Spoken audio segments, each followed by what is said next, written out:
Hello. Hello M आडविल, मेरा आवाज आ रहा है?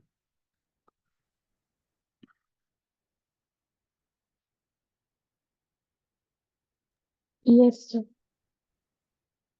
हम्म,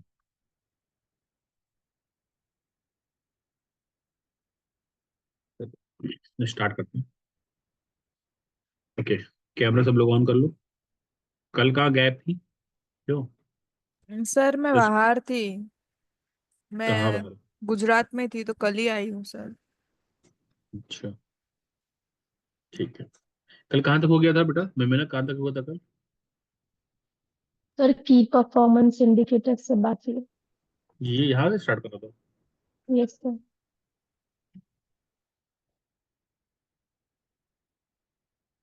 नहीं नहीं, ये भी कहाँ हुआ था?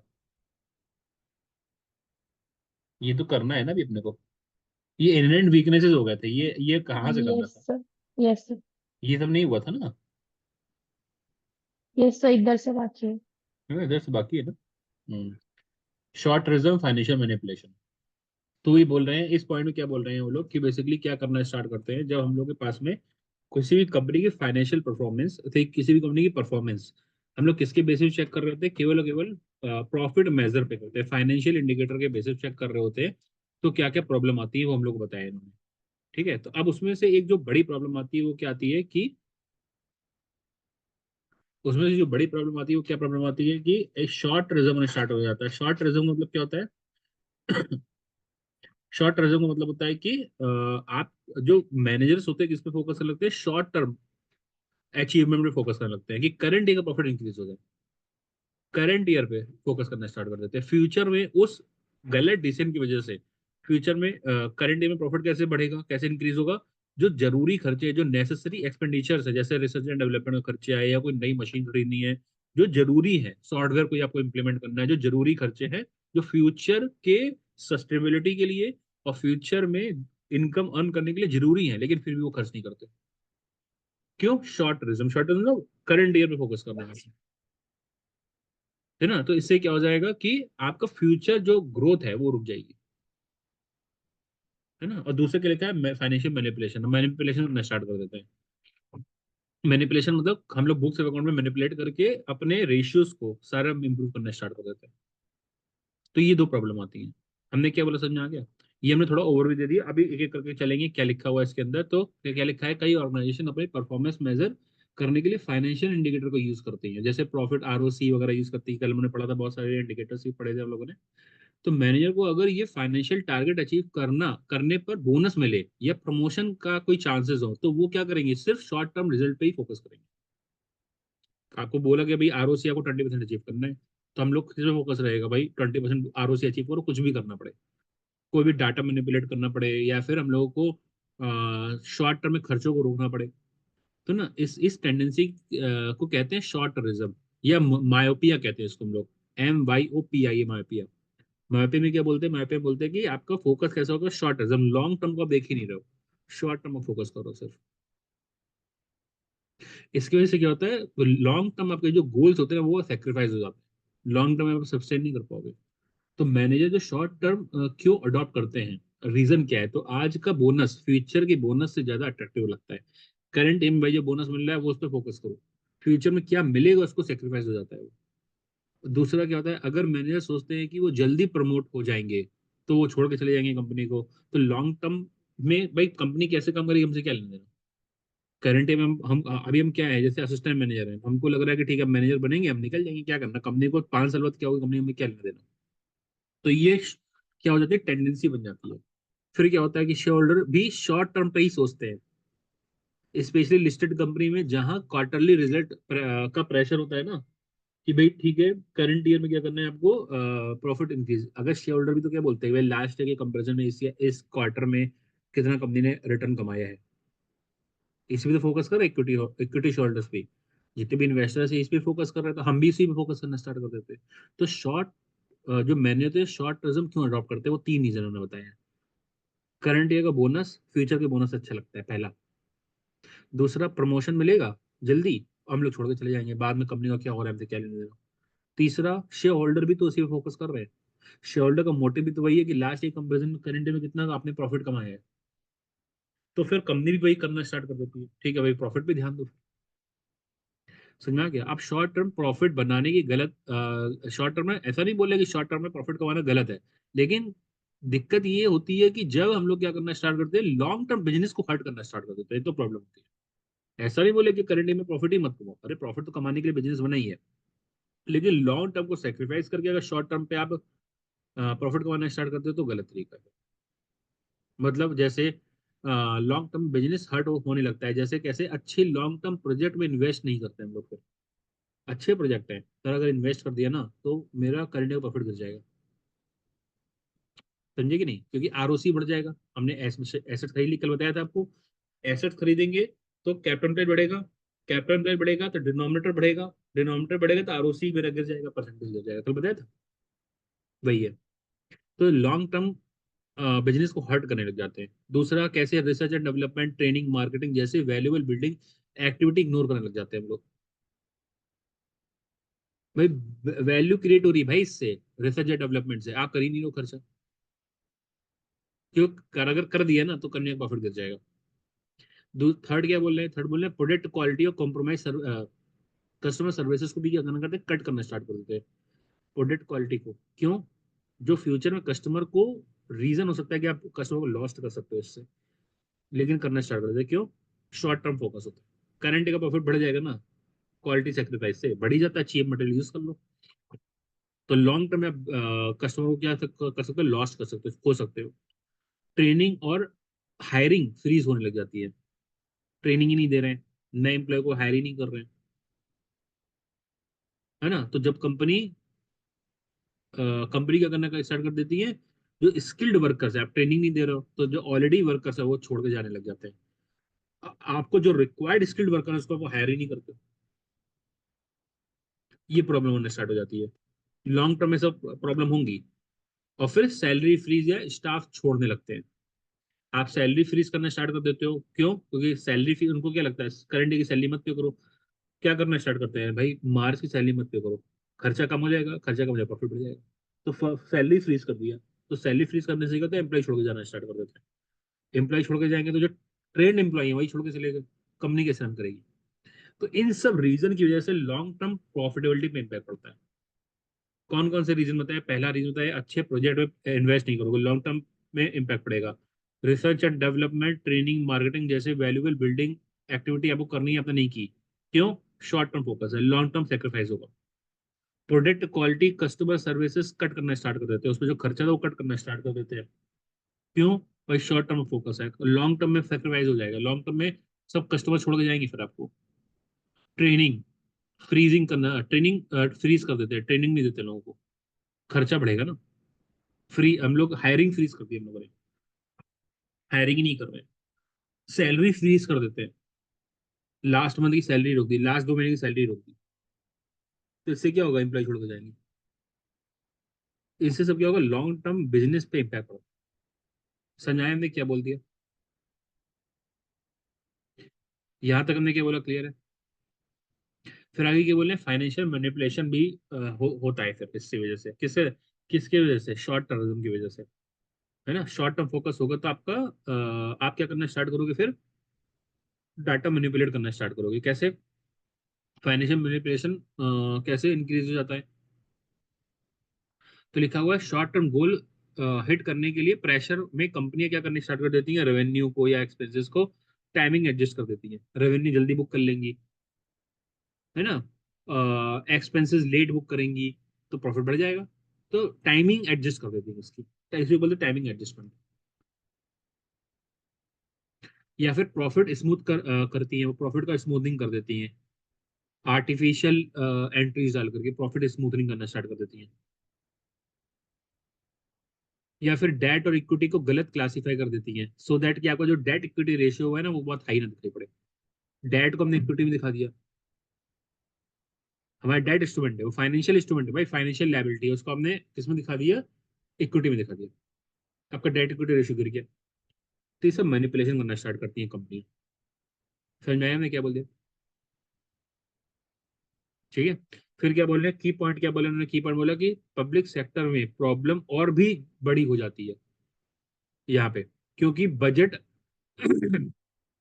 ईयरली बनते हैं वहाँ पे। और लॉन्ग टर्म प्लानिंग की कमी होती है, लॉन्ग टर्म प्लानिंग होती ही नहीं वहाँ पे, जब शॉर्ट टर्म प्लानिंग ही होती है वहाँ पे। बजट के बेसिस पे काम हो रहा है, और बजट कैसा होता है, शॉर्ट टर्म। तो पब्लिक कंपनी में और प्रॉब्लम हो जाती है, अभी आगे हम लोग पढ़ेंगे, पूरा चैप्टर ही उसके ऊपर है। फिर आगे बोला कि उसके सॉल्यूशन क्या है, अगर नॉन फाइनेंशियल परफॉर्मेंस इंडिकेटर।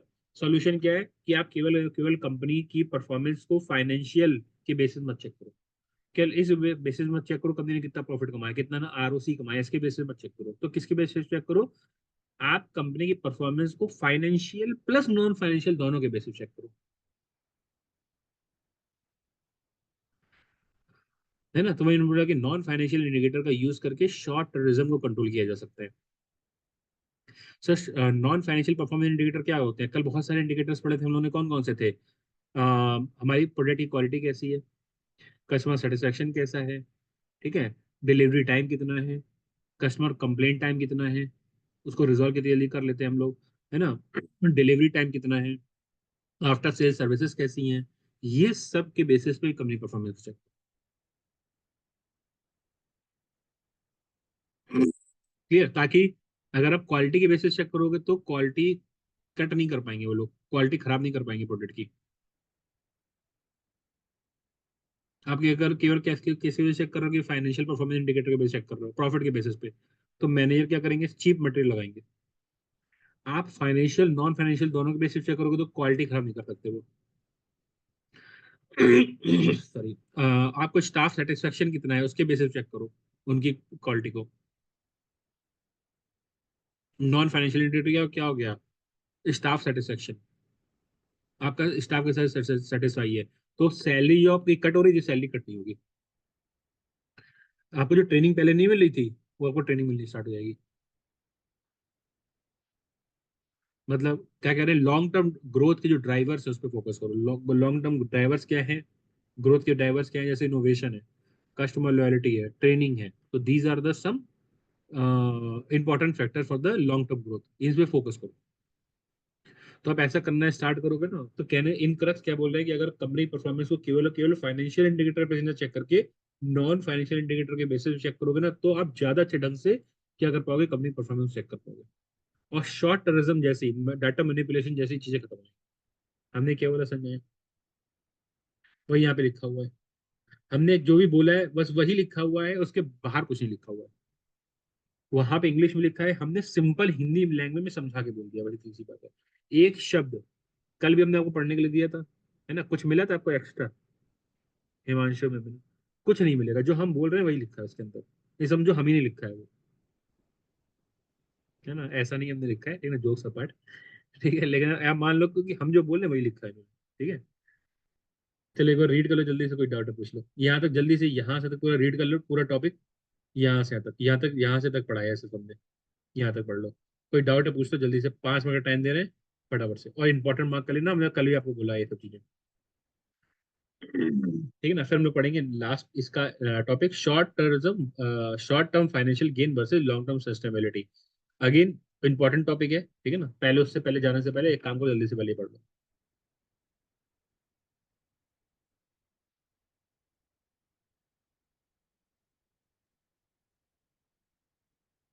जिसने मेरी बात ध्यान से सुनी है उसको वैसे ही याद हो गया होगा, जो बहुत ज्यादा ऐसे मगअप करने की जरूरत नहीं पड़ेगी।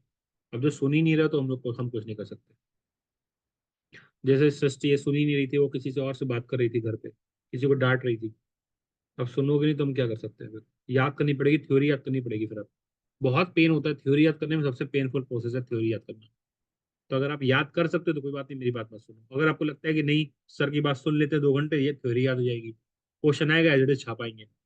हम उस लेवल पे आपको पढ़ा रहे हैं, इतना सिंपल लैंग्वेज में बोल रहे हैं कि अगर आप कुछ मत पढ़ो, कुछ मत रिवाइज करो, मेरी बात ध्यान से सुन लो 2 घंटे बैठ के, आप एज इट इज जाके कॉपी पेस्ट कर सकते हो थ्योरी, और पूरे मार्क्स देगा आपको, क्योंकि आपको अपनी लैंग्वेज में लिखना है वहाँ पे।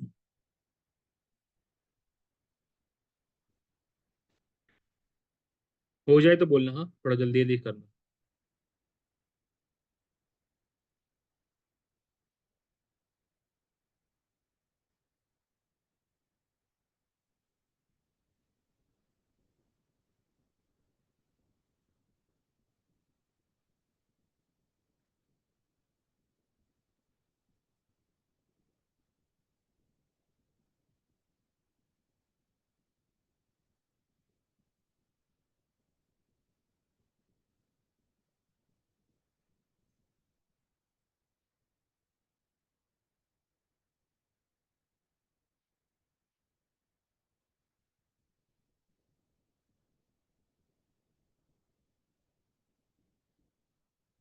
हम्म।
हम्म।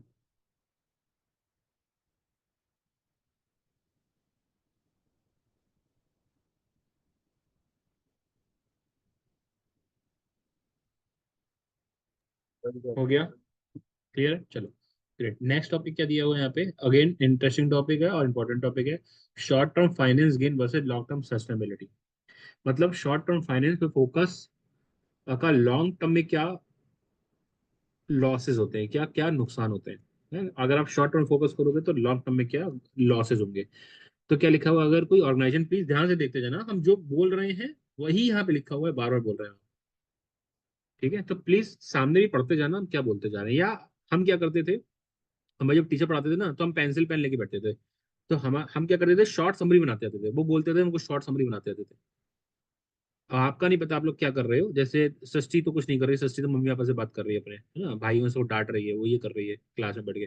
नहीं तो सर, वो, मैं अपना हाँ, एसीसी का पोर्टल है उस पे हाईलाइट कर रही हूँ। हाँ हाईलाइट भी करो, तो हाईलाइट तो बाद में करना, वो नोट्स बनाओ, पेन पेंसिल लेके बैठो, हम जो बोलते जा रहे हैं ना उसकी शॉर्ट समरी बनाते जाओ, है ना। इससे क्या होगा, जब आप रिवाइज करोगे ना तो आपको बहुत फटाफट से रिवाइज हो जाएगा। आपको पोर्टल खोलने की जरूरत नहीं पड़ेगी, पोर्टल बहुत हैवी लिखा हुआ है, इसीलिए पेन पेंसिल लेके बैठो, शॉर्ट समरी बनाते जाओ, है ना। शॉर्ट समरी बनाने से हम इसलिए बहुत धीरे धीरे बोल रहे हैं, आप खुद ही देखो कितना स्लोली, बिल्कुल आराम आराम से बोल रहे हैं। आप आराम से शॉर्ट समरी बना सकते हो अपनी लैंग्वेज में, हिंदी में, इंग्लिश में, जिस भी लैंग्वेज में आपको बनानी है उसमें शॉर्ट समरी बनाते जाओ, है ना। तो आपको दिक्कत नहीं होगी, थ्योरी याद नहीं करनी पड़ेगी आपको, क्लास के बाद आपको दिखाई पड़ेगा कि हमको सब कुछ याद है ऑलरेडी, सर ने जो बोला, ठीक है। तो सबको बनानी है, क्लास में बैठते जाओगे और कोई खाली नहीं बैठेगा, सब लोग को शॉर्ट समरी बनानी है, और क्लास के बाद उसकी फोटो खींच के ग्रुप पे भी डालनी है। ध्यान रखना, सबकी शॉर्ट समरी आनी चाहिए, सब लोग को। सुन रहे हो मेरी बात, क्योंकि हम लोग को थ्योरी पढ़नी है, थोड़ा का थ्योरी को थोड़ा रिस्पेक्ट करो, ठीक है। केवल प्रैक्टिकल को रिस्पेक्ट नहीं करनी है, ठीक है। तो क्या करना है, फिर से बोल रहे हैं, पेंसिल पेन लेके बैठो, हम धीरे धीरे बोलते जा रहे हैं, उसकी शॉर्ट समरी बनाते जाओ अपनी लैंग्वेज में, और उसको शॉर्ट समरी बनाने के बाद में हमको ग्रुप पे डालना क्लास खत्म होने के बाद सबको, ठीक है, फोटो खींच के। चलो वापस आते हैं, क्या बोला इन्होंने, कि अगर एक ऑर्गेनाइजेशन है ना, सिर्फ वो अगर शॉर्ट टर्म में फोकस कर रही है, शॉर्ट टर्म जैसे प्रॉफिट, आरओसी को इंप्रूव करने में फोकस कर रही है, अ, उसका उसको उसी पे ध्यान है, शॉर्ट टर्म पे ही ध्यान है, तो उसका लॉन्ग टर्म वैल्यू क्रिएशन की एबिलिटी कम हो जाती है, लॉन्ग टर्म में वैल्यू क्रिएट नहीं कर पाती है वो, उसकी उसकी एबिलिटी कम हो जाती है, ठीक है। यानी आज का जो फायदा है कल का ग्रोथ और रेपुटेशन को नुकसान पहुंचा सकता है। कि आज का तो फायदा है, ठीक है, आज तो प्रॉफिट गेन कर रहे हो, आज का प्रॉफिट अगर इंक्रीज हो रहा है, तो फ्यूचर का आपका जो रेपुटेशन है ना, और जो आपकी गुडविल है वो डिक्रीज हो जाएगी आपकी, है ना। ये नुकसान होता है शॉर्ट टर्म फाइनेंशियल फोकस करने से, लॉन्ग टर्म में क्या नुकसान हो रहा है वो ये है। एग्जाम्पल के साथ समझते हैं एक बार, एग्जाम्पल क्या क्या दिया है, एक होटल का एग्जाम्पल इन्होंने दिया हुआ है, वही होटल का एग्जाम्पल हम लोग भी ले रहे हैं।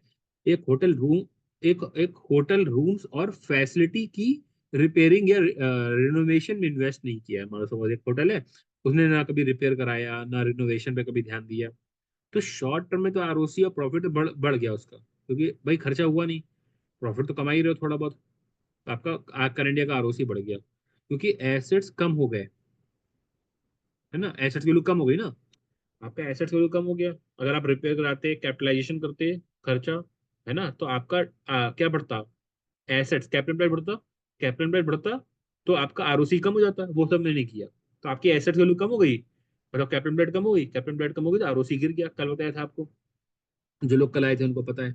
तो शॉर्ट टर्म में आरओसी और प्रॉफिट बढ़ सकते हैं आपके, क्योंकि एसेट्स की वैल्यू कम हो जाएगी तो आरओसी आपका हायर हो जाएगा।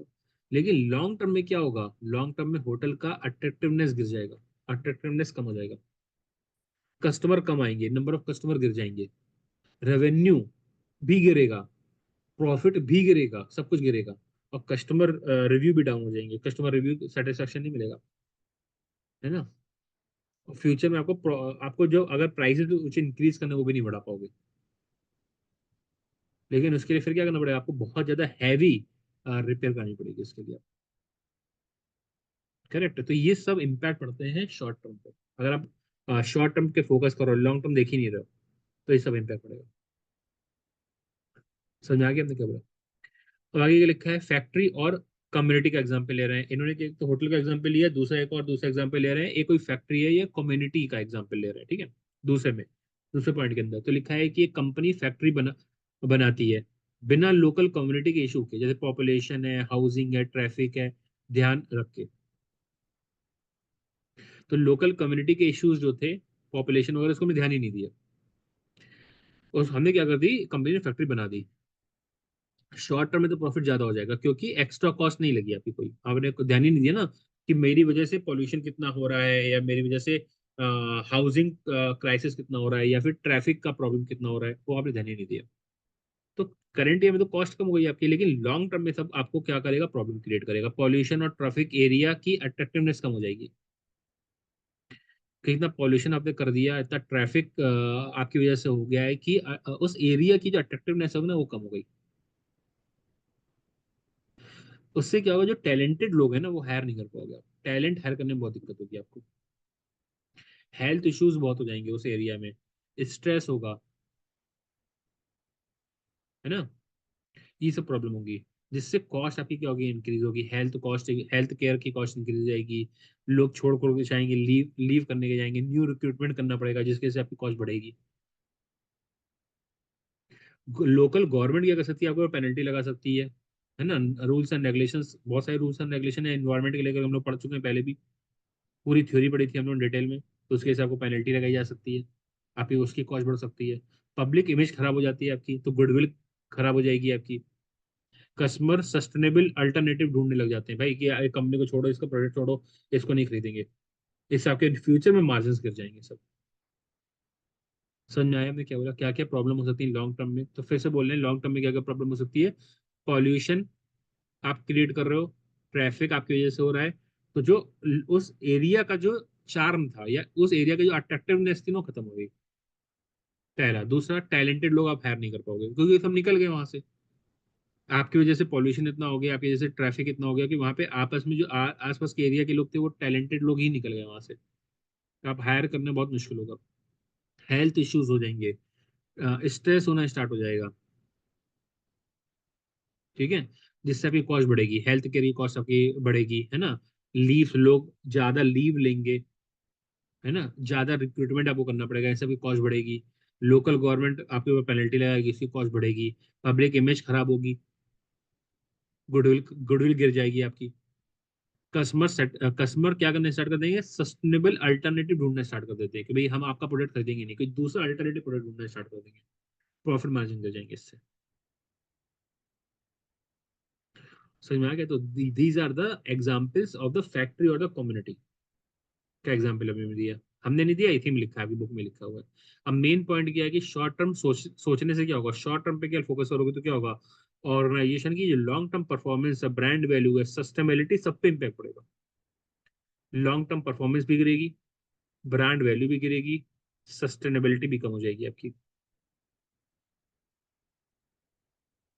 ठीक है। एक्सटर्नल इन्वायरमेंट के इश्यूज हो जाएंगे, जैसे पॉल्यूशन बहुत हो जाएगा, कस्टमर परसेप्शन खराब हो जाएगा आपको लेकर के।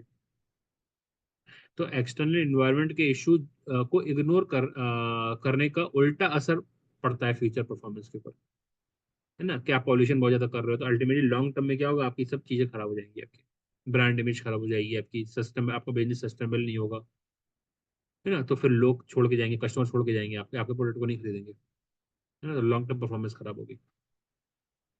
अब सर सही अप्रोच क्या है ये बता दो। फिर सही अप्रोच ये है कि हम लोग क्या करें, कंपनी बैलेंस होना चाहिए दोनों के बीच में, कि शॉर्ट टर्म प्रॉफिट और लॉन्ग टर्म सस्टेनेबिलिटी के बीच में क्या होना चाहिए, बैलेंस होना चाहिए। तो इस जो आपके एक्सटर्नल शेयर होल्डर्स हैं, like a community, like a government, इसको इग्नोर नहीं करना चाहिए आपको, उसको भी लेके चलना चाहिए। ब्रांड रेपुटेशन और ब्रांड और जो ट्रस्ट बनाने का बनाए रखना लॉन्ग टर्म में जो वैल्यू के लिए बहुत जरूरी होता है। आपका लॉन्ग टर्म में वैल्यू क्रिएट करनी है तो आपको ब्रांड रेपुटेशन पे ध्यान देना पड़ेगा, आपको ट्रस्ट क्रिएट करना पड़ेगा पब्लिक के बीच में। तभी आप लॉन्ग टर्म में क्या कर पाओगे, वैल्यू क्रिएट कर पाओगे। अदरवाइज लॉन्ग टर्म में सर्वाइव ही नहीं कर पाओगे, वैल्यू क्रिएट नहीं कर पाओगे। समझा के हमने क्या बोला, ये दिस इज अ सही अप्रोच। क्या सही अप्रोच है, आपको शॉर्ट टर्म प्रॉफिट और लॉन्ग टर्म सस्टेनेबिलिटी पे दोनों को बैलेंस करके चलना। हमने क्या बोल दिया, समझ में आ गया। हमने क्या बोला, क्लियर है। कोई डाउट है, जितना बोला उसमें कोई डाउट है किसी को? इस जितना हमने बोला उसमें किसी पॉइंट में कोई डाउट है पूछो, एक बार जल्दी से काम करो, जल्दी से रीड कर डालो, और कोई डाउट है पूछ लो, यहाँ से तो पूरा रीड कर लेना है आपको।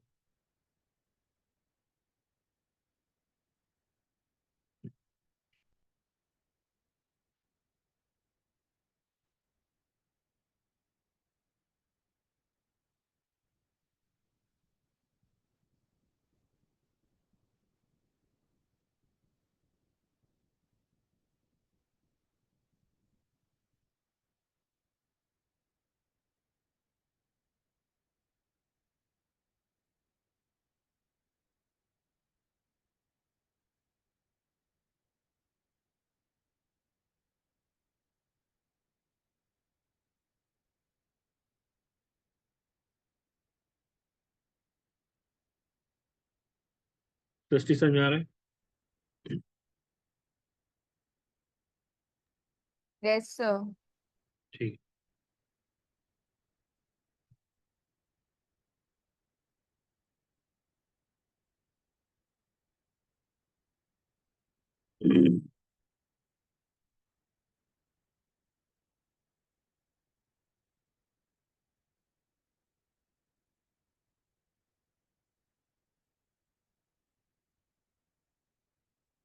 किसी को डाउट है बेटा, हिमांशु, मेमिना, वहाब, किसी को डाउट?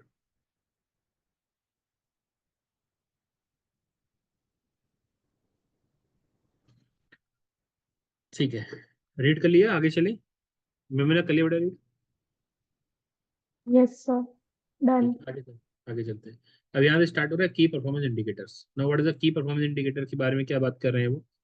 तो की परफॉर्मेंस इंडिकेटर होता क्या है, हम लोग लास्ट क्लास थोड़े दिन पहले भी की परफॉर्मेंस इंडिकेटर, अच्छा एपी में पढ़ा था, सॉरी आपके नहीं पढ़ा था। तो की वर्ड था की परफॉर्मेंस इंडिकेटर्स। तो आपको बहुत सिंपल सी बात एग्जांपल लेके बताएंगे, तो आपको चीजें क्लियर हो जाएंगी। क्या लिखा हुआ है, तो की परफॉर्मेंस इंडिकेटर में लिखा है इन्होंने पहले कि हम लोग को, मान लो सपोज एग्जांपल लेते हैं कि हमने क्या बोला कि हमें कोई भी रिजल्ट अचीव करना है। मान लो सपोज कि आपको आपने डिसाइड किया मेरे पीएम में 75 मार्क्स आने चाहिए, आपने टारगेट बनाया। अब उस टारगेट को अचीव करने के लिए बहुत सारे फैक्टर्स होंगे, बहुत सारे फैक्टर्स। जैसे पहला फैक्टर होगा कि आपको कम से कम डेली 30 क्वेश्चन पार्ट ए के सॉल्व करने पड़ेंगे, कम से कम 5 क्वेश्चन पार्ट बी के सॉल्व करने पड़ेंगे, कम से कम 2 क्वेश्चन आपको पार्ट सी के सॉल्व करने पड़ेंगे। ये आपने टारगेट बनाया पहला। और कौन सा फैक्टर हो सकता है कि आप डेली कम से कम आपको एक मॉक टेस्ट पेपर देना है, ये फैक्टर हो सकता है। आप दिन में कितने आवर पढ़ाई कर रहे हो, ये आपका फैक्टर हो सकता है। आप कितना ज्यादा डीप स्लीप कर रहे हो, ये आपका फैक्टर हो सकता है। जितना ज्यादा अच्छे से डीप स्लीप करोगे उतना ज्यादा आपका माइंड चलता है, सबको पता है। इस पे आप, ये आपका फैक्टर है। ऐसे बहुत सारे आपके सक्सेस फैक्टर हो सकते हैं। अगर आपको 75 अचीव करना है मार्क्स, या वर्ल्ड रैंकिंग अचीव करनी है आपको पीएम के अंदर, तो आपके बहुत सारे सक्सेस फैक्टर हो सकते हैं। उसमें से कुछ क्रिटिकल सक्सेस फैक्टर होते हैं। कुछ इंपॉर्टेंट होते हैं भाई, उसके बिना तो आप अचीव कर ही नहीं सकते। जैसे कम से कम आपको डेली 30 क्वेश्चन तो सॉल्व करने ही पड़ेंगे पार्ट ए के। कम से कम 2 क्वेश्चन आपको पार्ट बी के सॉल्व करने ही पड़ेंगे। कम से कम 2 क्वेश्चन पार्ट सी के सॉल्व करने ही पड़ेंगे। This is a critical success factor. बहुत सारे सक्सेस फैक्टर के बीच में हमने क्रिटिकल सक्सेस फैक्टर निकाल दिया भाई, इसके बिना तो आप कर ही नहीं सकते। आप जो आपके क्रिटिकल सक्सेस फैक्टर निकाले हैं, उसको नापेंगे कैसे, उसको मेजर कैसे करेंगे? वो जो मेजर करने का तरीका होता है उसे बोलते हैं केपीआई, की परफॉर्मेंस इंडिकेटर। की परफॉर्मेंस इंडिकेटर, कि वो आपने जो क्रिटिकल सक्सेस फैक्टर बनाए हैं वो आपने अचीव कर रहे हो कि नहीं कर रहे हो, उसको मेजर करने का जो तरीका होता है उसे बोलते हैं केपीआई। हमने क्या बोला? 3 चीजें बोली। पहला, आपने गोल बनाया। गोल अचीव करने के लिए बहुत सारे सक्सेस फैक्टर होते हैं। उन सक्सेस फैक्टर में से कुछ क्रिटिकल सक्सेस फैक्टर होते हैं। उन क्रिटिकल सक्सेस फैक्टर को आप अचीव कर रहे हो कि नहीं कर रहे हो, उसके लिए आप पैरामीटर्स होते हैं, मेजर्स होते हैं। उस मेजर का नाम है केपीआई, की परफॉर्मेंस इंडिकेटर। हमने क्या बोला, समझ में आ गया? जिसको ये बात समझ में आ गई ना, उसको समझो टॉपिक क्लियर हो चुका है उसका। बस वही लिखा हुआ है इन्होंने। हमने जो बोला है वो यही लिखा हुआ है, घुमा घुमा के 3 3 4 4 बार वही लिख दिया है, बाकी और कुछ नहीं है। किसको नहीं समझ में आया ये बताओ, हमने जो बोला? अब हम जब बोलेंगे आगे, थ्योरी बोलेंगे ना, आपको समझ में आएगी। ठीक है, अब चलो स्टार्ट करते हैं। क्या होता है कि CSF क्या होता है? CFS मतलब क्रिटिकल सक्सेस फैक्टर। तो इन्होंने बोला क्रिटिकल सक्सेस फैक्टर वो इंपॉर्टेंट एरिया होते हैं जहां एक ऑर्गेनाइजेशन को अच्छा परफॉर्म करना ही पड़ता है। अगर उसे सक्सेस होना है तो करना ही पड़ता है क्रिटिकल सक्सेस, है ना? आपके बिजनेस को सक्सेसफुल बनाने के लिए बहुत सारे फैक्टर होते हैं, लेकिन की जरूरी है कि उसमें उस एरिया में आपको बेस्ट करना ही पड़ेगा, है ना? ये यूजली मिशन स्टेटमेंट, ऑब्जेक्टिव और स्ट्रेटेजी आइडेंटिफाई करते हैं, है ना? क्रिटिकल सक्सेस फैक्टर क्या होते हैं? ये यूजली क्या करते हैं, कौन आइडेंटिफाई कौन करता है ये सब चीजें? क्रिटिकल सक्सेस फैक्टर कौन आइडेंटिफाई करेगा? आपका जो मिशन स्टेटमेंट होगा, आपके ऑब्जेक्टिव्स होंगे, आपकी स्ट्रेटेजी होगी, वो सब आइडेंटिफाई करेंगे आपके कौन? Critical success factor. हर कंपनी का कुछ लिमिटेड 3 से 5 क्रिटिकल सक्सेस फैक्टर होने चाहिए। जितने कम होंगे उतना अच्छा है। आपने 10 क्रिटिकल सक्सेस फैक्टर बना लिए, 10 अचीव ही नहीं हो पाएंगे। अरे फोकस करो बस 3 के ऊपर। भाई हमें क्या करना है, पीएम में अगर आपको 75 मार्क्स आने, 2 चीजें कर लो बस आप। बोलते ना भाई, 2 काम कर लो, आपके 75 मार्क्स आ जाएंगे। पार्ट ए के सारे पोर्टल के क्वेश्चन कर डालो, पार्ट बी के सारे, पार्ट सी के सारे क्वेश्चन, पोर्टल के क्वेश्चन सारे कर डालने हैं आपको। और एग्जाम आपके जो बीपीपी का पार्ट ए के क्वेश्चन है वो सारे कर डालो, 70 मार्क्स आ जाएंगे आपके। दिस इज द, इसीलिए बोल रहे हैं कि कम से कम क्रिटिकल सक्सेस रेट रखो। जितना ज्यादा कम रखो, जितने कम रखोगे उतना ज्यादा फोकस बढ़ेगा आपका, है ना? तो अब क्या बोला इन्होंने, सिंपल डेफिनेशन क्या दे रहे हैं? क्रिटिकल सक्सेस फैक्टर वो काम या फ्यूचर जहां कंपनी को बेहतरीन परफॉर्मेंस करना जरूरी होता है, सबसे बेस्ट परफॉर्म करना पड़ेगा जिस एरिया में, कंपटीटर को बीट करने के लिए, अपने कंप्यूटर को बीट करने के लिए जिस एरिया में आपको सबसे ज्यादा काम करना पड़ेगा, सबसे बेस्ट काम करना पड़ेगा, वो होता है क्रिटिकल सक्सेस फैक्टर। समझ में आ गया? अब केपीआई क्या होता है? तो CSF तुमने बता दिया। केपीआई क्या होता है? केपीआई का मतलब क्या होता है?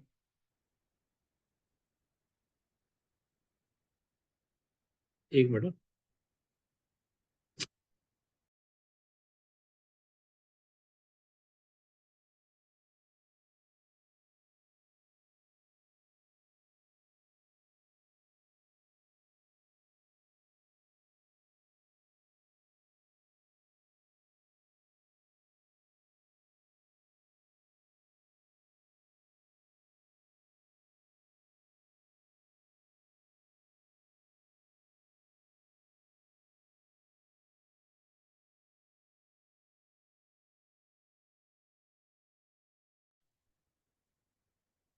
सॉरी।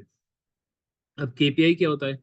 केपीआई इज अ की परफॉर्मेंस इंडिकेटर। केपीआई क्या होता है? एक क्वांटिफाइबल मैट्रिक्स होता है ना? बताया आपको। सीएसएफ को मेजर करने का मतलब, मेरे क्रिटिकल सक्सेस फैक्टर अचीव हो रहे हैं कि नहीं, उसको मेजर करने का जो तरीका होता है, जो क्वांटिफाइबल मेथड होता है, उसे बोलते हैं केपीआई। बस मतलब ऐसे याद रखो, है ना? जो की परफॉर्मेंस इंडिकेटर एक क्वांटिफाइबल मैट्रिक्स होता है जो दिखाता है कि कंपनी ने अपने गोल्स या सीएसएफ को अचीव किया कि नहीं किया, बस खत्म,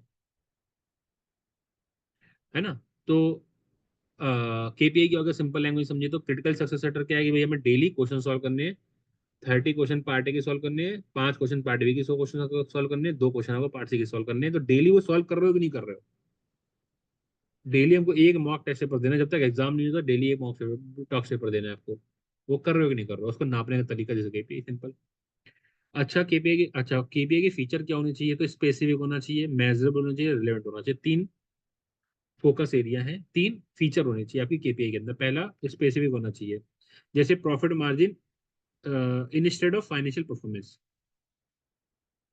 है ना। हम बोले कि मेरी परफॉर्मेंस इंक्रीज करनी है, नहीं ये नहीं बोलो, ये बोलो कि आपको प्रॉफिट मार्जिन कितने से इंक्रीज होगा। वो क्या होगा, स्पेसिफिक होगा, है ना। हम ये कह रहे हैं कि हमको ज्यादा से ज्यादा क्वेश्चन सॉल्व करने हैं। अरे ऐसे मत बोलो, ये बोलो कितने क्वेश्चन सॉल्व करने हैं, 20 25 30 कितने, वो बताओ। स्पेसिफिक बोलो कि पार्ट ए के कितने सॉल्व करने हैं। अगर आपसे बोलो कि पार्ट ए के एक काम करो, ज्यादा से ज्यादा क्वेश्चन सॉल्व कर लो, ज्यादा से ज्यादा नहीं, बोलो नंबर कितने होंगे, स्पेसिफिक होना चाहिए पहला। दूसरा मेजरेबल होना चाहिए, जैसे number of customers complain instead of customer satisfaction. तो हम लोग कस्टमर सेटिस्फेक्शन के बेसिस पे मत जज करो, ये आप नहीं होना चाहिए। क्या होना चाहिए, कस्टमर कंप्लेन, कितनी कस्टमर कंप्लेन आ रही है, क्योंकि वो मेजरेबल है, उसको आप क्वांटिफाई कर पाओगे। तो क्वांटिफाई, मेजरेबल तो क्वांटिफाइबल होनी चाहिए, ठीक है। अगेन रिलेवेंट, रिलेवेंट होनी चाहिए, है ना। तो उससे ही केपीआई यूज करो जो क्रिटिकल सक्सेस फैक्टर को डायरेक्टली लिंक करते हो, है ना। तो हमने, मेरा क्रिटिकल सक्सेस फैक्टर क्या है कि हमें 30 क्वेश्चन सॉल्व करने पार्ट ए के। आपने रिलेवेंट क्या बना लिया कि हम लोग को क्या करने हैं, हमने कुछ और कर लिया। मान लो सपोज हमने क्या बोला कि हमको एफआर के क्वेश्चन सॉल्व करने हैं। अरे आपस में कोई लिंक ही नहीं है। बात कर रहे हो कि पीएम में आपको 75 मार्क्स लाने आपका गोल है, और आप बात कर रहे हो एफआर के क्वेश्चन सॉल्व करने की, तो कोई रिलेवेंस नहीं है ना आपस में, ठीक है। तो क्या होना चाहिए, केपीआई के अंदर तीन फीचर होने चाहिए। पहला स्पेसिफिक होना चाहिए, स्पेसिफिकली बोलो कि हमें क्या करना है। मेजरेबल होनी चाहिए, है ना। ये नहीं कि आपने कस्टमर सेटिस्फेक्शन हमको इंप्रूव करना है, नहीं, कस्टमर सेटिस्फेक्शन इंप्रूव नहीं करना है। क्या करना है अपने को, कस्टमर कंप्लेन के नंबर के बेसिस पे, नंबर ऑफ कंप्लेन के बेसिस पे क्या करेंगे, जज करेंगे। और रिलेवेंट होना चाहिए। केवल उन्हीं केपीआई को यूज करो जो आपके क्रिटिकल सक्सेस फैक्टर से डायरेक्टली लिंक होते हो, ठीक है। तो these are the features of the KPI. Example अभी ले रहे हैं यहाँ पे, इन्होंने एग्जाम्पल भी हम लोगों ने दिया हुआ है। एग्जाम्पल क्या देखिए, तो एग्जाम्पल क्या दिया हुआ है, that is the Vodafone group की केपीआई क्या होंगे, है ना। तो क्या लिखा है, जैसे mobile data growth and network quality, ये हो सकता है एक केपीआई, कि भाई कितना ज्यादा मोबाइल डाटा ग्रोथ हुआ है और कितना ज्यादा नेटवर्क क्वालिटी कैसी है, उसके बेसिस पे आप चेक कर सकते हो। इधर is the KPI. Broadband customer, customer जो आपके कंज्यूमर्स हैं, कस्टमर्स हैं इन मिलियंस, कितने आपके ब्रॉडबैंड या कितने कस्टमर्स हैं आपके ब्रॉडबैंड के, है ना, इन मिलियंस, उसमें चेक कर सकते हो। डाटा एंड 4G यूजर्स कितने हैं, वो मिलियन भी यूज कर सकते हो, वो तो आपने चेक कर लोगे कितने इंक्रीज हुए हैं, है ना। मोबाइल कॉन्ट्रैक्ट कितना हुआ है ना। कितने यूजर सर्विसेज छोड़ छोड़ रहे हैं, है ना, वो आपको उसके बेसिस चेक कर सकते हो, है ना। सिम ग्रोथ कितनी हुई है ना, तो वो आपको चेक कर सकते हो, है ना। दूसरा कस्टमर मतलब एम पैसा करके कस्टमर्स, एक कस्टमर्स होते हैं, जैसे अफ्रीका में डिजिटल पेमेंट यूजर्स होते हैं, जैसे अपने इंडिया में बोले तो जैसे पेटीएम हो गया, है ना, तो वैसे ही एम पैसा करके बहुत अलग अलग कंट्रीज में अलग अलग वो चलती है। तो कितने कितने लोग जो इसको यूज करते हैं उसको, है ना, उनकी अपनी ऐप है, उसको कितने लोग यूज करते हैं, हमारे उसको।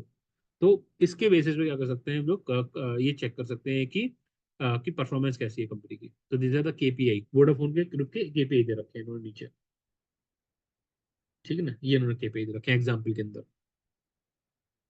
क्लियर। तो हर केपीआई वोडाफोन की किसी क्रिटिकल सक्सेस से डायरेक्टली लिंक है, कि आपका जो क्रिटिकल सक्सेस फैक्टर है उसी से लिंक होना चाहिए आपका केपीआई। जैसे कस्टमर सेटिस्फैक्शन, मार्केट ग्रोथ या डिजिटल लीडरशिप, ये इनके क्या होगा, क्रिटिकल सक्सेस फैक्टर होगा, कि आपको कस्टमर सेटिस्फैक्शन प्रोवाइड करना पड़ेगा, आपको मार्केट ग्रोथ करना पड़ेगा, आपको डिजिटल लीडरशिप करनी पड़ेगी। ये तीन मेरे क्रिटिकल सक्सेस फैक्टर थे। उन क्रिटिकल सक्सेस फैक्टर को अचीव करने के लिए हम लोग मेजर, ये दीजिएगा केपीआई, ये केपीआई होगा। इतने केपीआई आपको अचीव करने पड़ेंगे आपको, तभी आपके क्रिटिकल सक्सेस फैक्टर तीन थे क्या, customer satisfaction, market growth digital leadership, ये तीन मेरे क्रिटिकल सक्सेस फैक्टर अचीव हुए कि नहीं हुए, वो किस तरह से मेजर होंगे, वो ये इन केपीआई की बेसिस पे मेजर। हमने क्या बोला समझाया? किसी को कोई डाउट है प्लीज पूछो। किसी को किसी भी कंसेप्ट में छोटे छोटे लाइन में कोई डाउट है प्लीज पूछो, क्योंकि ये थोड़ा थ्योरी वैसी है कि हमको इसीलिए एग्जाम्पल बार बार आपका लेना पड़ रहा है, पीएम का एग्जाम्पल लेना पड़ रहा है, ताकि आपको और अच्छे से चीजें क्लियर हो जाए, क्योंकि थ्योरी क्रिटिकल है इसकी, खुद इसे पढ़ने बैठोगे परेशान हो जाओगे। बोलो, कोई डाउट है किसी को? अभी यहाँ पे लिखा है ऑपरेशनल नॉन फाइनेंशियल इंडिकेटर, ये क्या दिया हुआ है? बहुत सिंपल है। What is operational non financial indicator? तो having the non financial indicator consist with the organisation strategic objectives. कह रहे हैं कि जो आप नॉन फाइनेंशियल परफॉर्मेंस इंडिकेटर क्या बताए थे आपको, जैसे प्रोडक्ट क्वालिटी हो गया, प्रोडक्ट डिलीवरी टाइम हो गया, कस्टमर सेटिस्फेक्शन हो गया, आफ्टर सेल सर्विसेज हो गया, these are the non financial indicators. तो लिखा है having set the non financial indicator consist with the organisation strategy and goal. आपको जो भी नॉन फाइनेंशियल इंडिकेटर के बेसिस पे जज करोगे ना कंपनी को, उसकी परफॉर्मेंस चेक करोगे ना, तो एक काम करना कि भाई आपकी जो स्ट्रेटेजी है ना, और आपकी जो ऑब्जेक्टिव्स हैं, और जो आपके नॉन फाइनेंशियल मेजर्स हैं, उसमें आपस में क्या होना चाहिए? आपस में लिंक होना चाहिए। आपको कंपनी की परफॉर्मेंस इस तरह से चेक करनी है कि जो कंपनी के गोल्स हैं वो अचीव हो। कोई ऐसा नॉन फाइनेंशियल परफॉर्मेंस इंडिकेटर के बेसिस पे कंपनी परफॉर्मेंस पे मत चेक करना जिससे कंपनी की गोल अचीव नहीं हो रहा है। समझ में आ रहा है हम क्या बोल रहे हैं? मान लो सपोज कि सृष्टि ने क्या किया, आपने एक गोल बनाया कि हमको पीएम में 75 मार्क्स लाने हैं, और उसकी परफॉर्मेंस हम कैसे चेक कर रहे हैं? हम अगर उसकी परफॉर्मेंस चेक करेंगे कि सृष्टि कितनी देर पढ़ाई कर रही है, दिन में 8 घंटे पढ़ाई करती है, तो रिलेवेंट मेजर होगा। ठीक है। और अगर हम किसके बेसिस चेक कर रहे हैं, सृष्टि कितने अपने फ्रेंड से कितनी देर पे फोन पे बात करती है, इसकी बेसिस पे उसकी परफॉर्मेंस चेक की जा रही है, तो कोई रिलेवेंट है क्या आपस में? कोई रिलेवेंस नहीं। या सृष्टि कितनी देर किचन में खाना प्रिपेयर करती है, कितनी देर किचन में रहती है, या खाना कितना अच्छा बनाती है सृष्टि, इसके बेसिस पे उसकी परफॉर्मेंस चेक की जा रही है। क्यों? अरे भाई, आपको गोल आपने सेट कर रखा है कि अगर पीएम में 75 मार्क्स आने चाहिए, हम उसको चेक कर रहे हैं किसके बेसिस पे कि सृष्टि खाना कितना अच्छा बनाती है। कोई रिलेवेंस है आपस में? नहीं है। तो बस वही बोल रहे हैं, आपस में रिलेवेंस होना चाहिए। तो अगर सृष्टि का गोल है पीएम में 75 मार्क्स आने हैं, तो हमें उसकी परफॉर्मेंस कैसे चेक करनी चाहिए कि सृष्टि कितनी देर पढ़ाई कर रही है ना, सृष्टि ने क्वेश्चन कितने सॉल्व किए हैं दिन में, सृष्टि ने कितने मॉक टेस्ट पेपर दिए हैं दिन में, सृष्टि ने कितने लॉन्ग क्वेश्चन सॉल्व किए हैं, इसकी बेसिस पे सृष्टि ने कितने मेमिनार ने अगर कॉल किया है सृष्टि को कोई डाउट के लिए, तो सृष्टि कितने डाउट क्लियर कर पा रही है, उसकी बेसिस पे उसकी परफॉर्मेंस चेक होनी चाहिए। ना कि इसके बेसिस पे परफॉर्मेंस चेक होनी चाहिए कि सृष्टि ने कितना डिलीशियस खाना बनाया है। समझ आया मेरा एग्जाम्पल? समझ आ रहा है? आपस में लिंकेज होनी चाहिए परफॉर्मेंस की। वही बस यहाँ पे लिखा है और कुछ नहीं खास बात। लॉजिक क्लियर होगा? क्या बोल दिया हमने? ग्रेट। आगे एडवांटेज ऑफ द, अब क्या लिखा हुआ है, क्या फायदे क्या है कि हम लोग अगर किसी कंपनी की परफॉर्मेंस को नॉन फाइनेंशियल परफॉर्मेंस इंडिकेटर के बेसिस चेक करेंगे तो क्या फायदे हो जाएंगे? तो उन्होंने बोला है, पहला, usually earlier to the calculation financial report they can be provide a much more quicker. कह रहे हैं कि इसके बेसिस पे कंपनी की परफॉर्मेंस चेक करोगे तो जल्दी चेक कर सकते हो। पहले आपको रेशियो एनालिसिस निकालने में ईयर एंड हो जाएगा। ईयर एंड पे तो जाकर के आपको सब प्रॉफिट पता चलेगा, आपको कैपिटल एम्प्लॉयड मालूम चलेगी, तो ईयर एंड पे जाकर के मालूम चलेगा आपने कितना प्रॉफिट कमाया। लेकिन customer satisfaction during the year पता चल सकता है ना। क्वालिटी ऑफ सर्विसेज या प्रोडक्ट कितना कैसे प्रोवाइड कर रहे हो आप, अर्ली स्टेज पर मालूम चल सकता है आपको, ड्यूरिंग द ईयर मालूम चल सकता है आपको, एक महीने बाद ही मालूम चल जाएगा आपको। समझ में आ रहा है? तो वही बोला उन्होंने, बोला इजियर टू कैलकुलेट, पहले तो इजियर टू कैलकुलेट होता है then the financial report. And पहला तो इजी होता है बोला, जो कि टफ है, गलत है, ये चीज इजी नहीं होता, बल्कि प्रॉफिट को मेजर करना इजी होता है। नॉन कस्टमर कितना सेटिस्फाई है इसको मेजर करना कितना टफ है, आप सोच से सोचो। उसको ये तो उन्होंने गलत लिखा है, लेकिन खैर आपकी बुक में लिखा है तो क्या कर सकते हैं। तो इजी टू कैलकुलेट होता है पहला, और दूसरा this can be provide a much quicker, जल्दी मिल जाता है इसको, मच क्विकली, है ना। ईयर एंड का होने का इंतजार नहीं करना पड़ता। पहला तो आपको पहला क्या हो गया, इजी टू कैलकुलेट, और दूसरा दूसरा क्या हो गया, क्विकर।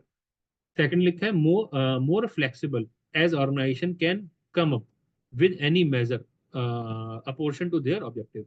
मतलब फ्लेक्सिबल होता है, मोर फ्लेक्सिबल होता है, ये ज्यादा फ्लेक्सिबल होता है। फाइनेंशियल मेजर ज्यादा फ्लेक्सिबल नहीं होता। इन्होंने क्या बोला, more flexible as organization can come with the major appropriate their objectives. और थर्ड क्या दिया हुआ है, less affected by the changes in the financial policy then the, तो कह रहे हैं कि इस पे अगर आप कंपनी की पॉलिसी चेंज करते हो ना, तो फाइनेंशियल इंडिकेटर पे ज्यादा इंपैक्ट पड़ता है। नॉन फाइनेंशियल इंडिकेटर पे क्या ही फर्क पड़ जाएगा। आप अकाउंटिंग पॉलिसी चेंज कर रहे हो, उससे कस्टमर सेटिस्फेक्शन पे क्या चेंज हो जाएगा, प्रोडक्ट क्वालिटी पे क्या चेंज होगा, कुछ नहीं। लेकिन अगर आप पॉलिसी चेंज करते हो, अकाउंटिंग पॉलिसी चेंज करते हो ना, तो आपके अकाउंट जो फाइनेंशियल मेजर उस पर चेंज पड़ेगा। तो तीन चीजें बोली इन्होंने, पहला इजी टू कैलकुलेट होता है, पहला, दूसरा बोला फ्लेक्सिबल होता है इसको यूज करना, और थर्ड क्या लिखा हुआ है कि अकाउंटिंग पॉलिसी चेंज करने से इस पे कम इम्पैक्ट पड़ता है। हाँ, थर्ड मान सकते हैं, सेकंड मान सकते हैं, फर्स्ट गलत लिखा है। इन्होंने लिखा है कैलकुलेट करना चाहिए होता है, जो कि गलत, मेरे हिसाब से गलत। तो तीन वर्ड याद रखने हैं। समझ में आ गया, तीनों में कोई डाउट है? Next, way to improve the non financial. अब यहाँ पे लिखा है किस तरह से हम लोग क्या करेंगे, नॉन फाइनेंशियल को इंप्रूव करेंगे। फाइनेंशियल को इंप्रूव करने का तरीका तो बताया। फाइनेंशियल को इंप्रूव करने का तरीका तो हमने क्या बोला था, कि आपको क्या करना है, कि आपको प्रॉफिट कैसे इंक्रीज करना है, आप अपना आरओसी कैसे इंक्रीज कर सकते हो।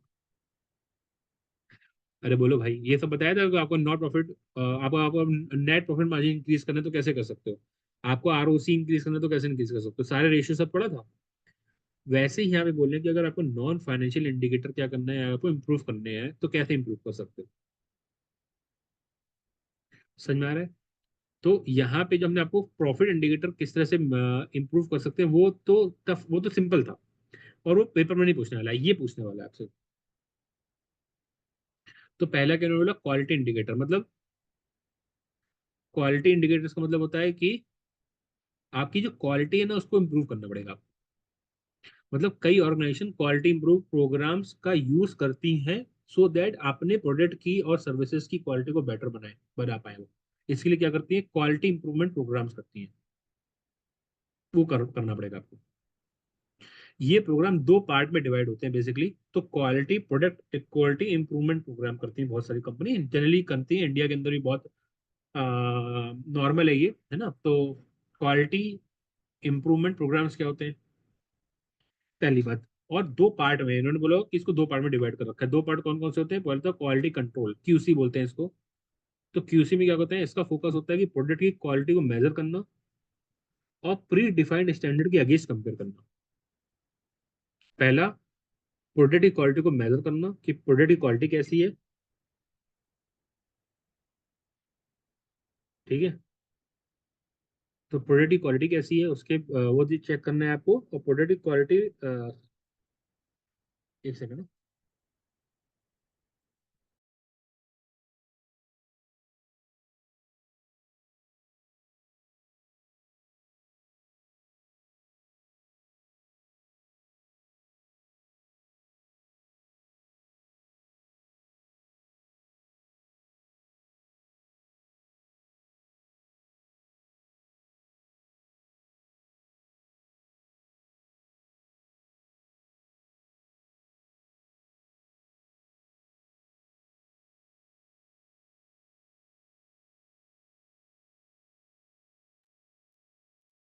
सॉरी, क्या बोल रहे थे हम?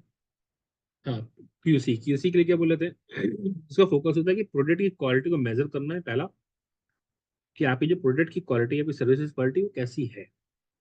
और साथ के साथ जो प्री डिफाइंड क्वालिटी है ना, उसके साथ कंपेयर करना है कि भाई आपने क्वालिटी जो हमने स्टैंडर्ड सेट किए थे क्वालिटी के, उसको उसी हिसाब से काम कर रहे हो कि नहीं कर रहे हो। पहला, मतलब प्रोडक्ट सही है या नहीं, वो चेक कर रहे हैं इसके अंदर। उसकी क्वालिटी प्री डिफाइंड स्टैंडर्ड के हिसाब से आप बना रहे हो कि नहीं बना रहे हो, या सर्विसेज पैसे प्रोवाइड कर रहे हो कि नहीं कर रहे हो, है ना। यूजली इसमें क्वालिटी इंस्पेक्टर्स इन्वॉल्व होते हैं। कौन करते हैं, क्वालिटी इंस्पेक्टर्स होते हैं इसके अंदर, जो फाइनल प्रोडक्ट को टेस्ट या एक्सपेक्ट करते हैं। है ना, जैसे फूड इंस्पेक्टर्स होते हैं ना, वैसे ही है क्वालिटी इंस्पेक्टर्स। समझ में आ गया हमने क्या बोला। और दूसरा होता है Q A. What is the difference between the Q C and Q A. Q क्या होता है, Q is a focus, QA का फोकस होता है कि प्रॉब्लम होने से पहले ही उसे क्या करें, प्रिवेंट करना, that is a Q A. Quality assurance, ऊपर के तो कंट्रोल हो गया, उसके बाद चेक कर रहे हैं क्वालिटी कैसी है। यहाँ पे कह रहे हैं कि क्वालिटी को मेंटेन करने के लिए पहले ही नेसेसरी स्टेप ले लेने हैं। तो क्यूए का फोकस होता है पहले ही प्रिवेंटिव एक्शन ले लेना, यानी सिर्फ प्रोडक्ट चेक करना नहीं है, इसका मतलब पूरा प्रोसेस को ही इतना स्ट्रांग बना दो कि गलती ना हो। सिंपल। समझ में आया हमने क्या बोला? तो देखो एग्जाम्पल समझो, एग्जाम्पल। दो दो टाइप के स्टूडेंट होते हैं। एक स्टूडेंट होता है जैसे हिमांशु। हिमांशु क्या करता है, पहले क्वेश्चन कर लेता है और फिर उसको आंसर से मैच करता है। तो क्या कर रहा है, क्यूसी कर रहा है वो। सृष्टि ने क्या किया, सृष्टि ने अपने कंसेप्ट इतने स्ट्रॉन्ग कर लिए कि गलती होने के चांसेस ही ना हो क्वेश्चन में, आंसर मैच ही नहीं करना पड़ेगा। उसे बोलते हैं क्यूए कर रही है सृष्टि। क्यूए क्यूसी में डिफरेंस समझ में आ गया?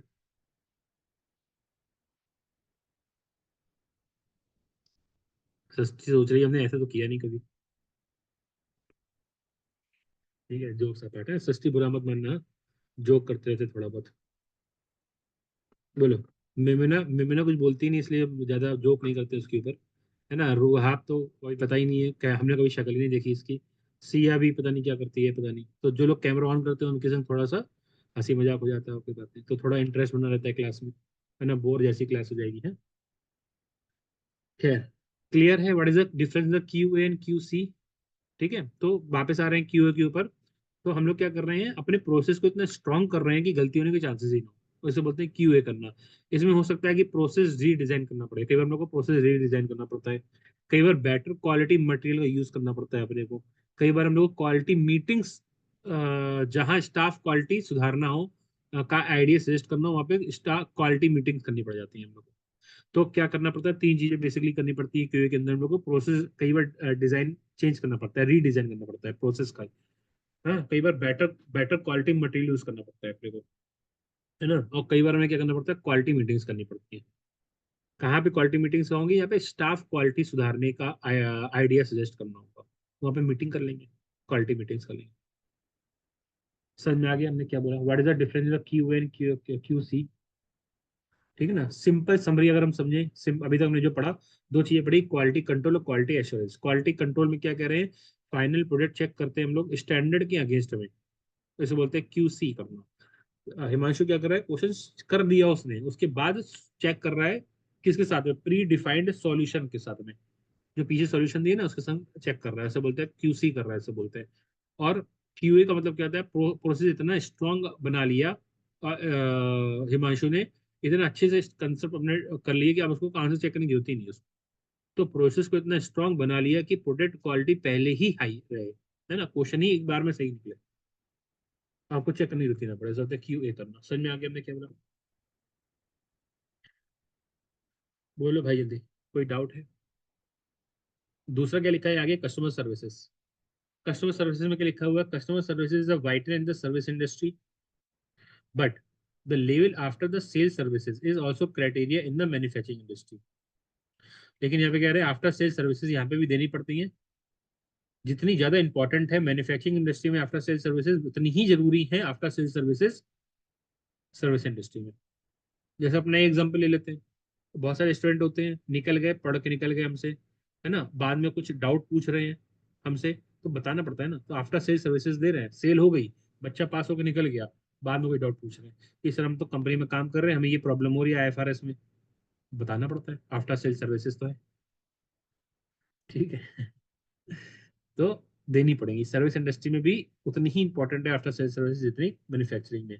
तो way to improve the performance in the customer services industry, तो हम लोग कैसे करते हैं, किस तरह से कस्टमर किस तरह से इंप्रूव करते हैं परफॉर्मेंस को। तो लिखा हुआ है training to ensure the staff understand the important of the customer services. Staff को समझना पड़ेगा कि कस्टमर सर्विसेज कितनी ज्यादा जरूरी है, तभी वो कस्टमर को सेटिस्फाई कर पाएगा। दूसरा, incentive to the staff to reward the improvement, अगर आप क्या करते हो, इंप्रूवमेंट करते हो, कस्टमर को सेटिस्फाई करते हो, तो आपको रिवॉर्ड भी दिया जाएगा। क्लियर? तो ये दो दे रखे हैं, सिंपल सिंपल है, कुछ खास नहीं। क्लियर? आगे लिखा है target setting the quantitative area. कह रहे हैं टारगेट सेटिंग का मतलब क्या लिखा हुआ है, खत्म होने वाला चैप्टर। ठीक है, तो टारगेट सेटिंग में क्या लिखा हुआ है, जो क्वालिटेटिव एरिया है वहां पे टारगेट सेटिंग करनी है, क्वालिटेटिव। दूसरा एक होता है क्वांटिटेटिव, वहां पे तो टारगेट सेटिंग करने में प्रॉब्लम नहीं होगी।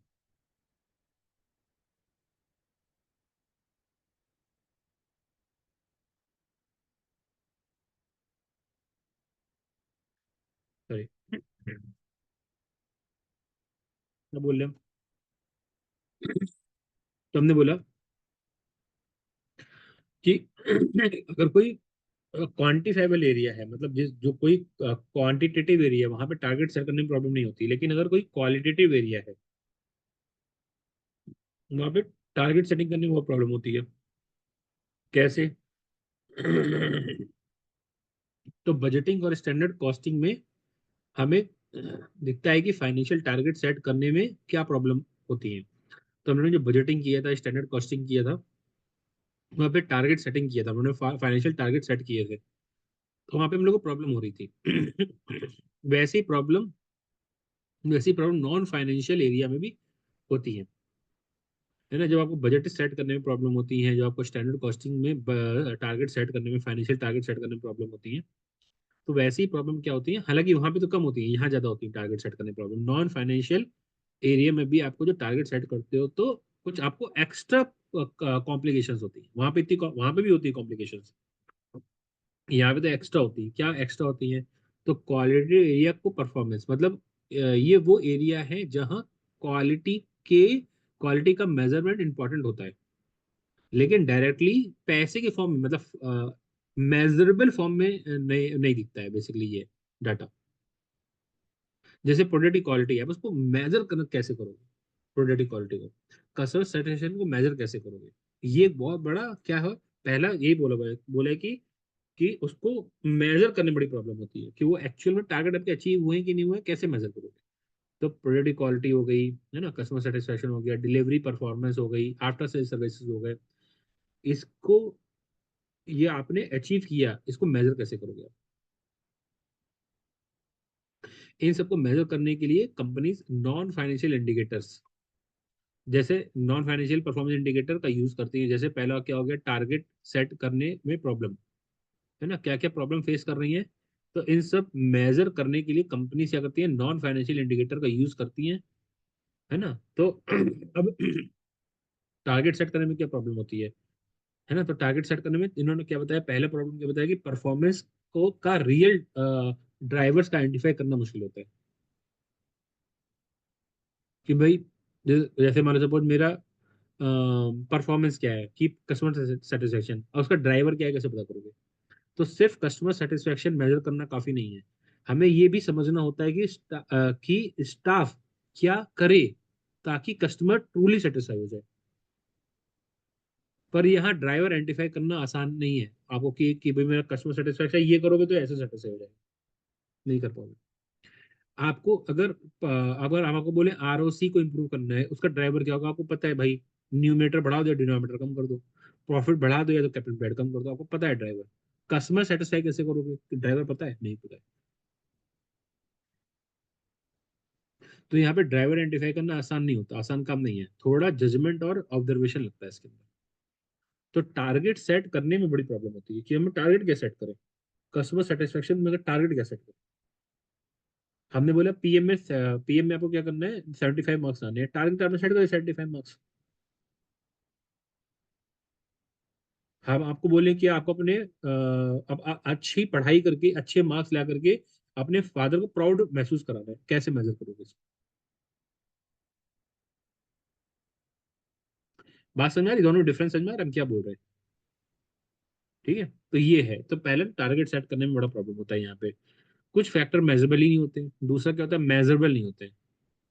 जैसे स्टाफ की फ्रेंडलीनेस या पॉजिटिव एटीट्यूड कैसे मेजर करोगे, कैसे मेजर कैसे करोगे इसको, इन फैक्टर्स को? इन्हें नंबर के फॉर्म में मेजर नहीं करना, एक तो मुश्किल बहुत होता है इसको। स्टाफ का रिएक्शन गलत तरीके से हो सकता है। जैसे जब टारगेट सेट करते हैं तो स्टाफ उन्हें अचीव तो करेगा, लेकिन जरूरी नहीं कि एक्सपेक्टेड तरीके से अचीव करे। हमने बोला कि आपको फ्रेंडली बिहेव करना है कस्टमर के साथ, करेगा, फ्रेंडली बिहेव करेगा, लेकिन जैसा आप चाहते हो वैसा कर रहा है कि नहीं कर रहा है क्या पता। समझ में आ रहा है कि नहीं आ रहा है? तो ये है, क्लियर हो रहा है हमने क्या बोला? फिर बोला टारगेट का डिफिकल्ट लेवल बैलेंस करना मुश्किल होता है। डिफिकल्टी लेवल, टारगेट का डिफिकल्टी लेवल बैलेंस करना बहुत मुश्किल होता है। अगर टारगेट बहुत टफ होगा तो स्टाफ डिमोटिवेट हो जाएगा, ठीक है ना। और अगर बहुत इजी होगा तो इंप्रूव करने की कोशिश ही नहीं करेगा फिर तो उसको। इसलिए टारगेट का डिफिकल्टी लेवल क्या होना चाहिए, एक बैलेंस्ड होना चाहिए, ठीक है ना। बहुत टफ भी नहीं होना चाहिए, बहुत सिंपल भी नहीं होना चाहिए। तो यह इन्होंने बताया हुआ है। That is target setting. जब हम लोग टारगेट सेटिंग करते हैं किसमें, क्वांटिटेटिव एरिया में क्या क्या प्रॉब्लम, हमने क्या बोला समझ में आया? एक बार रीड करा लो जल्दी से, कोई डाउट है पूछो, किसी भी पॉइंट में कोई डाउट है प्लीज पूछना कि सर ये लाइन नहीं समझ में आई है, फिर हम सब बता, हम दोबारा बता देंगे।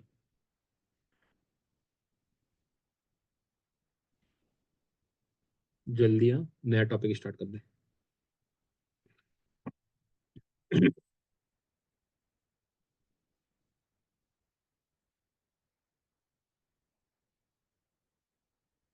एक दिन हम ये बुक पढ़ रहे थे, सबको अगर पढ़ना है तो अच्छी बुक है ये, आप लोग खरीद सकते हो। 200 रुपए की बुक है, ज्यादा महंगी नहीं है।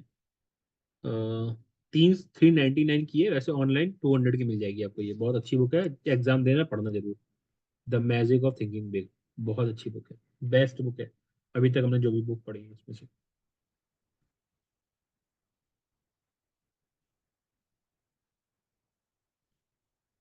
ऑनलाइन मिल जाएगी 199 की, इतने का तो पिज्जा भी नहीं आता अभी आज की डेट में, 199 का। अमेजोन से खरीद सकते हैं, अमेजोन पे है 199 पे।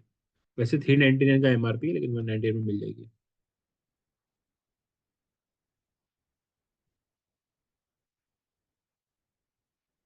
मतलब ये सब बुक्स ऐसी हैं कि आप पढ़ने बैठोगे ना तो शायद एक एक रात में बैठे, मतलब सपोज रात में 9 बजे बैठे तो सुबह 4 तक पूरी खत्म हो जाएगी बुक। बीच में उठोगे आप बस चाय वाय पीने के लिए, ठीक है ना। तो वैसी है बुक, होती है ना कुछ बुक बहुत इंटरेस्टिंग होती है, छोड़ने का मन नहीं होता है, वैसा है।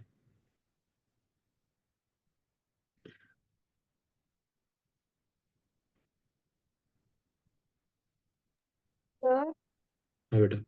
इसमें ये जो एग्जाम्पल दिया है वो एक्सप्लेन करोगे? कौन सा बेटा, ये कहाँ पे? कॉल सेंटर वाला जो है ना। हाँ वो देते बताते हैं, अभी उस पे आ रहे हैं, वही बता। पहले बाकी पढ़ लो, भी उस पे हम आई नहीं है, वो तो हमने बताया ही नहीं भी।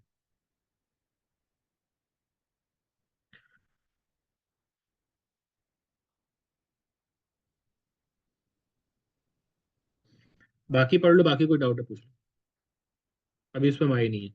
पहले इतना समझ लो, फिर हम उसको बता देते हैं, वो समझ आ जाएगा।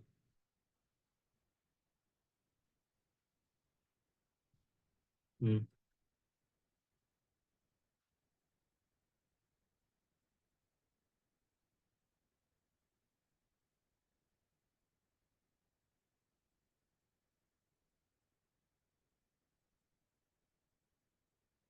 हो गया, रीड कर लिया, चले। तो अभी सचिन ने पूछा, चलो देखते हैं, कॉल सेंटर वाला क्या एग्जाम्पल है।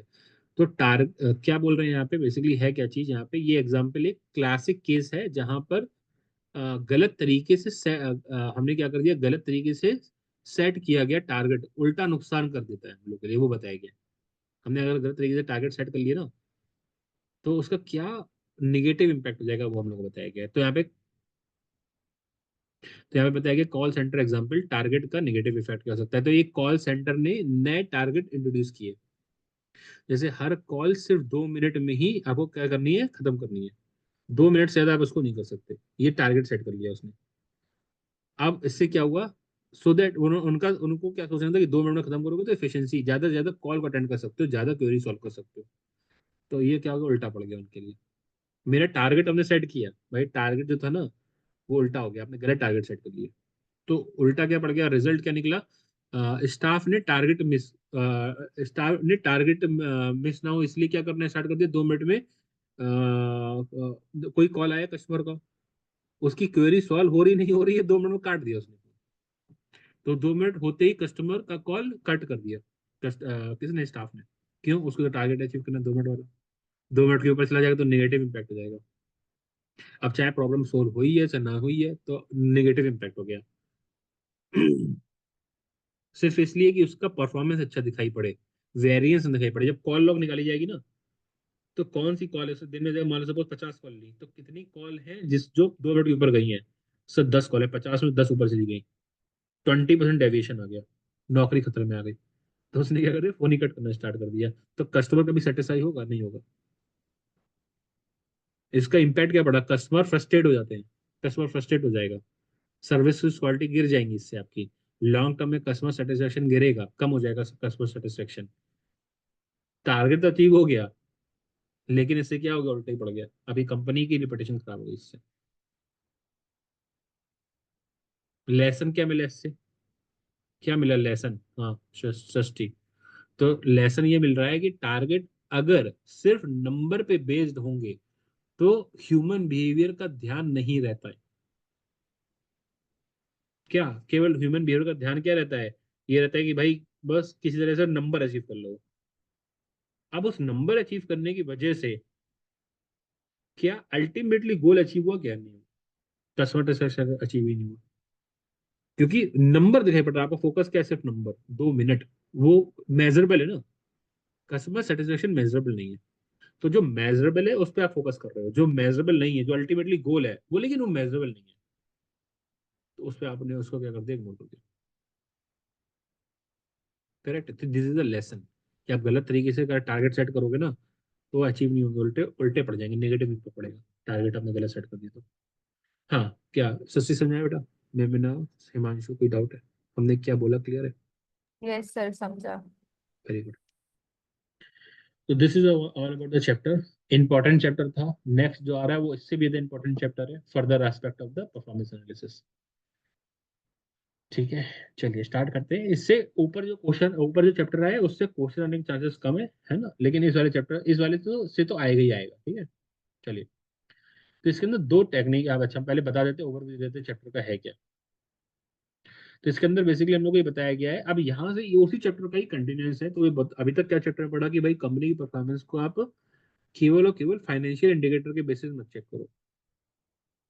कंपनी की परफॉर्मेंस चेक करनी है आपको, तो फाइनेंशियल नॉन फाइनेंशियल दोनों को मिला के चेक करो। सर ठीक है, तो हमने आपकी बात मान ली, फाइनेंशियल नॉन फाइनेंशियल दोनों के बेसिस चेक करेंगे।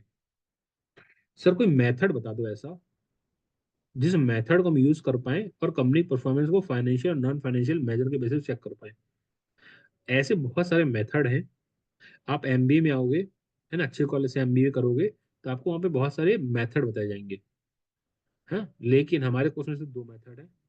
आप एपीएम में इवन आओगे तो एपीएम में भी कई मेथड है, 3-4 मेथड हम लोग पढ़ेंगे और बहुत इंटरेस्ट आएगा, बहुत मजा आएगा एपीएम पढ़ने का, पढ़ के आपको, है ना। थोड़ा कोई नई चीजें जानने की इच्छा है आपकी? बहुत ज्यादा प्रैक्टिकल नहीं है एपीएम में, प्रैक्टिकल नहीं है यहाँ पे, तो फिर भी पीएम में तो फिर भी प्रैक्टिकल है, एपीएम में प्रैक्टिकल नहीं है बिल्कुल भी, ना, बहुत ही ना के बराबर प्रैक्टिकल है कहने में तो भी। लेकिन उसमें सीखने के लिए बहुत कुछ है, बहुत कुछ सीखने को मिलेगा, बहुत सारी नॉर्मल प्रैक्टिकल वर्ड की चीजें सीखने को मिलेंगी, खैर वहाँ पे आपको तो बताएंगे। तो इन्होंने अब आपको बस 2 मेथड दिखा रखे हैं, कौन कौन से 2 मेथड है, बैलेंस स्कोर कार्ड है, दूसरा है building block model. Fitzgerald and Moon building block model, 2 model दे रखे हैं लोगों ने। दोनों का मतलब क्या है, दोनों का मतलब यही है कि कंपनी की परफॉर्मेंस को हम कैसे चेक करेंगे, किसके बेसिस पे, फाइनेंशियल नॉन फाइनेंशियल के बेसिस पे, उसके लिए एक मेथोलॉजी दे रखी है, एक ऐसा टूल दे रखा है, दीज आर द टूल्स, है ना। किस चीज का टूल, कंपनी की परफॉर्मेंस को चेक करने का टूल, किसके बेसिस पे, फाइनेंशियल नॉन फाइनेंशियल दोनों के बेसिस पे। हमने क्या बोला, समझ में आ गया, लॉजिक क्लियर हो गया, चैप्टर क्या करेंगे, ये चैप्टर पूरा चैप्टर यही बताएगा बस, और इसके ऊपर क्वेश्चन आते हैं, है ना। तो इंपॉर्टेंट है चैप्टर, इंपॉर्टेंट है, ऐसे क्वेश्चन आते हैं, ठीक है, तो वो भी अपने को देखने हैं। तो पहले स्टार्ट करते हैं हम लोग इंट्रोडक्शन से। तो पहले क्या था हम लोग के, बाकी जो चैप्टर में 15 पढ़ा था, 15 चैप्टर में बताया गया था कि सिर्फ फाइनेंशियल परफॉर्मेंस इंडिकेटर पर डिपेंड करना काफी नहीं होता है, कुछ लिमिटेशंस हो जाती है केवल कंपनी परफॉर्मेंस को अगर फाइनेंशियल इंडिकेटर्स के बेसिस चेक करोगे तो इसलिए ऑर्गेनाइजेशन ने नॉन फाइनेंशियल परफॉर्मेंस इंडिकेटर को यूज करना शुरू किया था, जैसे customer satisfaction, product quality, employment moral, है ना, delivery time, after sale services, ये सबको के बेसिस पे भी कंपनी परफॉर्मेंस को चेक करना स्टार्ट किया गया। लेकिन प्रॉब्लम क्या हुआ इससे, 2 मेजर इशू आ गए। कुछ कंपनियों ने फाइनेंशियल परफॉर्मेंस को इग्नोर ही करना स्टार्ट कर दिया कि भाई कि ठीक है आप केवल नॉन फाइनेंशियल परफॉर्मेंस को ही ध्यान देंगे, वो गलती हो गई, है ना। तो कुछ कंपनियों ने नॉन फाइनेंशियल ने सॉरी जो कुछ कंपनियों ने फाइनेंशियल परफॉर्मेंस को इग्नोर करना स्टार्ट कर दिया। आपको एक चीज याद रखनी है, एक कमर्शियल कंपनी का मेन गोल है शेयरहोल्डर की वैल्यू को मैक्सिमाइज करना, सिर्फ नॉन फाइनेंशियल चीजों पर ध्यान देकर के वो कभी नहीं कह सकता। है ना। तो इग्नोर नहीं कर देना है उसको भाई कि आपने फाइनेंशियल इंडिकेटर को इग्नोर ही कर दिया, ये नहीं करना है आपको, है ना। तो ये गलती करना स्टार्ट किया कुछ कंपनियों ने इतना ज्यादा नॉन फाइनेंशियल परफॉर्मेंस इंडिकेटर पे बना लिए कि वो कंफ्यूज हो गए आपस में, वो कॉन्ट्रडिक्टरी हो गए, है ना। मान लो सपोज एग्जांपल देते हैं, मान लो सपोज उन्होंने बोला कि हम क्या करेंगे, कस्टमर सेटिस्फेक्शन भी करेंगे, स्टाफ सेटिस्फेक्शन भी करेंगे। अरे भाई कस्टमर को स्टाफ सेटिस्फाई करोगे ना, मान लो सपोज एक एग्जांपल ले रहे हैं, एक हमारा हॉस्पिटल है, मेरे दो ऑब्जेक्टिव है कि हमें अपने पेशेंट को भी सेटिस्फाई करना है, हमें अपने एम्प्लॉय का भी वर्क लाइफ बैलेंस करना है। अगर आप एम्प्लॉय का वर्क लाइफ बैलेंस करने के लिए जाओगे ना, तो ज्यादा से ज्यादा पेशेंट को सर्व नहीं कर पाओगे। और अगर आपने एम्प्लॉय को का वर्क लाइफ बैलेंस मेंटेन करना है, तो फिर आप उनको ज्यादा सर्व नहीं कर पाओगे। उनको सर्व करना है, आपको पेशेंट को सर्व करना है, तो वर्क लाइफ बैलेंस खराब होगा। तो कई बार कंपनी इतने ज्यादा नॉन फाइनेंशियल इंडिकेटर बना लेती हैं, आपस में कॉन्ट्रैक्ट हो जाते हैं, एक अगर अचीव करो दूसरा अचीव नहीं करो, तो ये होना स्टार्ट हो गया।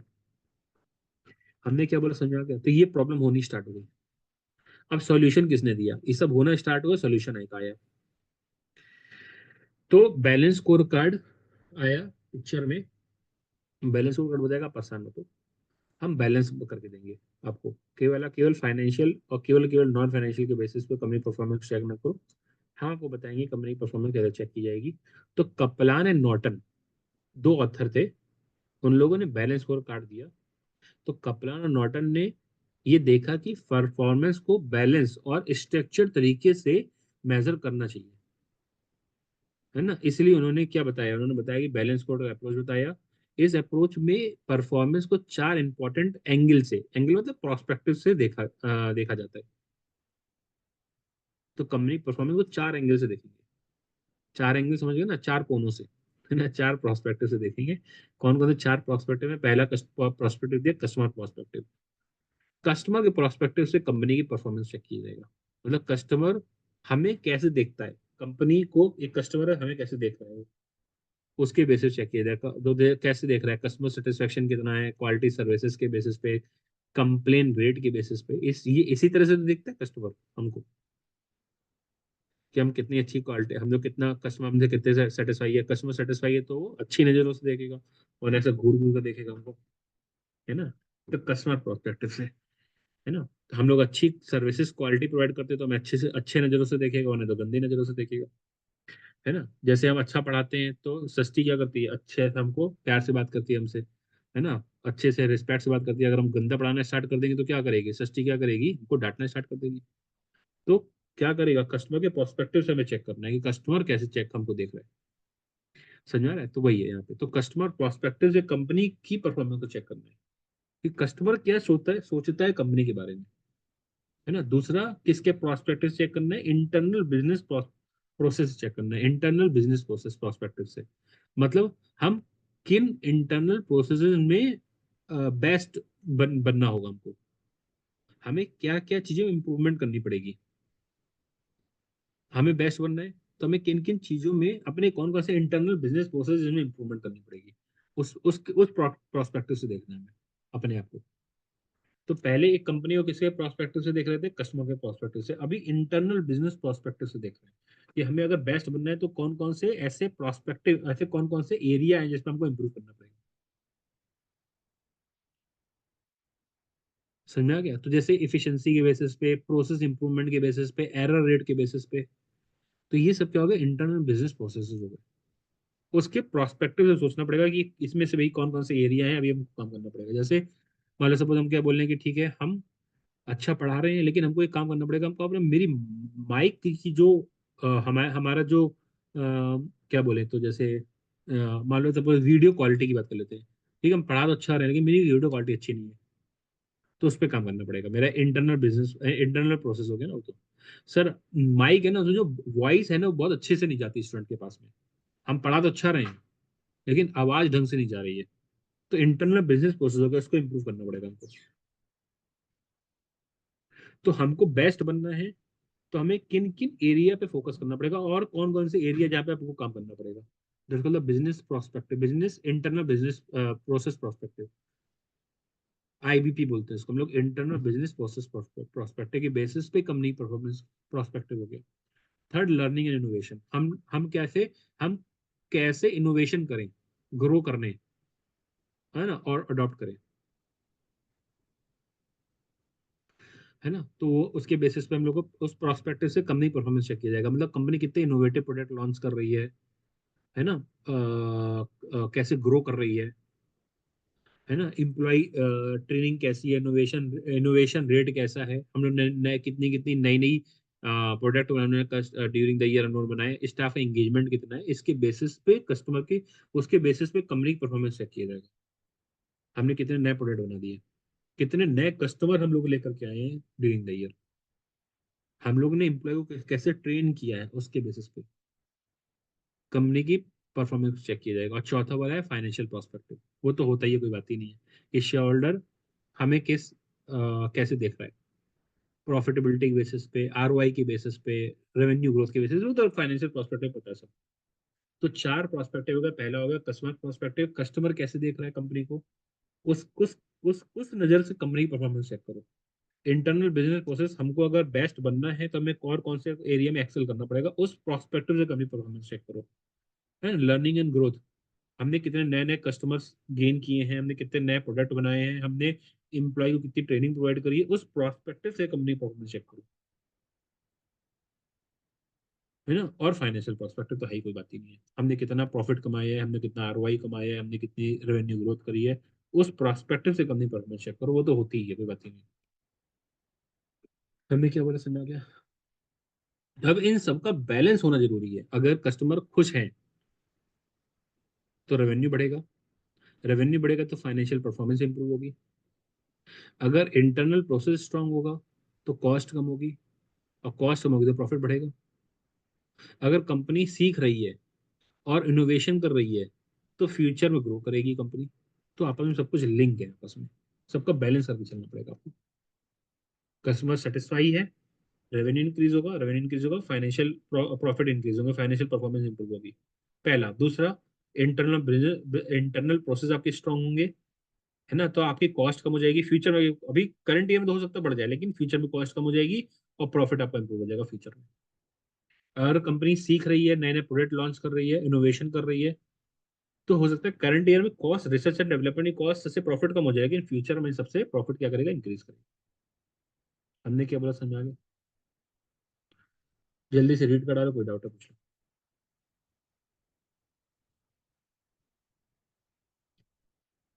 बेटा किसी को भी डाउट हो किसी पॉइंट में प्लीज पूछना, क्योंकि आपको आंसर लिखना है इसका, आंसर लिखने में बड़ी प्रॉब्लम होगी। इसके आंसर लिखने के लिए आते हैं, क्वेश्चन आता है, पूरी केस स्टडी आती है, केस स्टडी को एनालाइज करना पड़ेगा, आंसर लिखना पड़ेगा अपनी लैंग्वेज में। करेंगे हम लोग, कोई बहुत सारे क्वेश्चन करेंगे, ठीक है। अभी आज और कल मिलाकर पहले थ्योरी निपटा लेते हैं, फिर नेक्स्ट क्लास से, नेक्स्ट वीक से अपने को रिवीजन, जो क्वेश्चन छूट गए हैं वो सारी चीजें हम लोग को स्टार्ट करनी है। नेक्स्ट वीक से अपना रिवीजन वगैरह सब स्टार्ट हो जाएगा, ठीक है, रिवीजन डाउट वो सब स्टार्ट कर देंगे, ठीक है। तो इस वीक में पहले पूरा, अब ये लास्ट चैप्टर चल रहा है, ये चैप्टर कंप्लीट हो जाएगा, हमारा कोर्स कंप्लीट हो जाएगा एटलीस्ट। फिर नेक्स्ट वीक से अपना रिवीजन, डाउट, जो क्वेश्चन छूट गए हैं, लॉन्ग क्वेश्चन छूट गए हैं, वो सब चीजें करनी है, अपने स्टार्ट करेंगे। हम्म।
हम्म।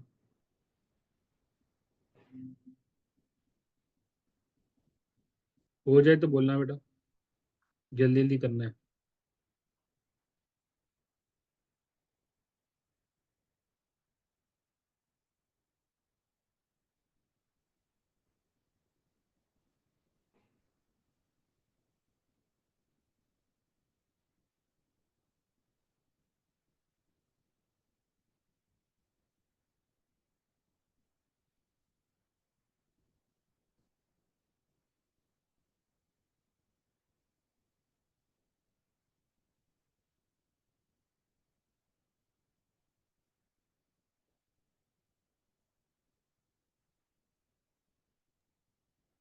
नहीं सर। हम्म।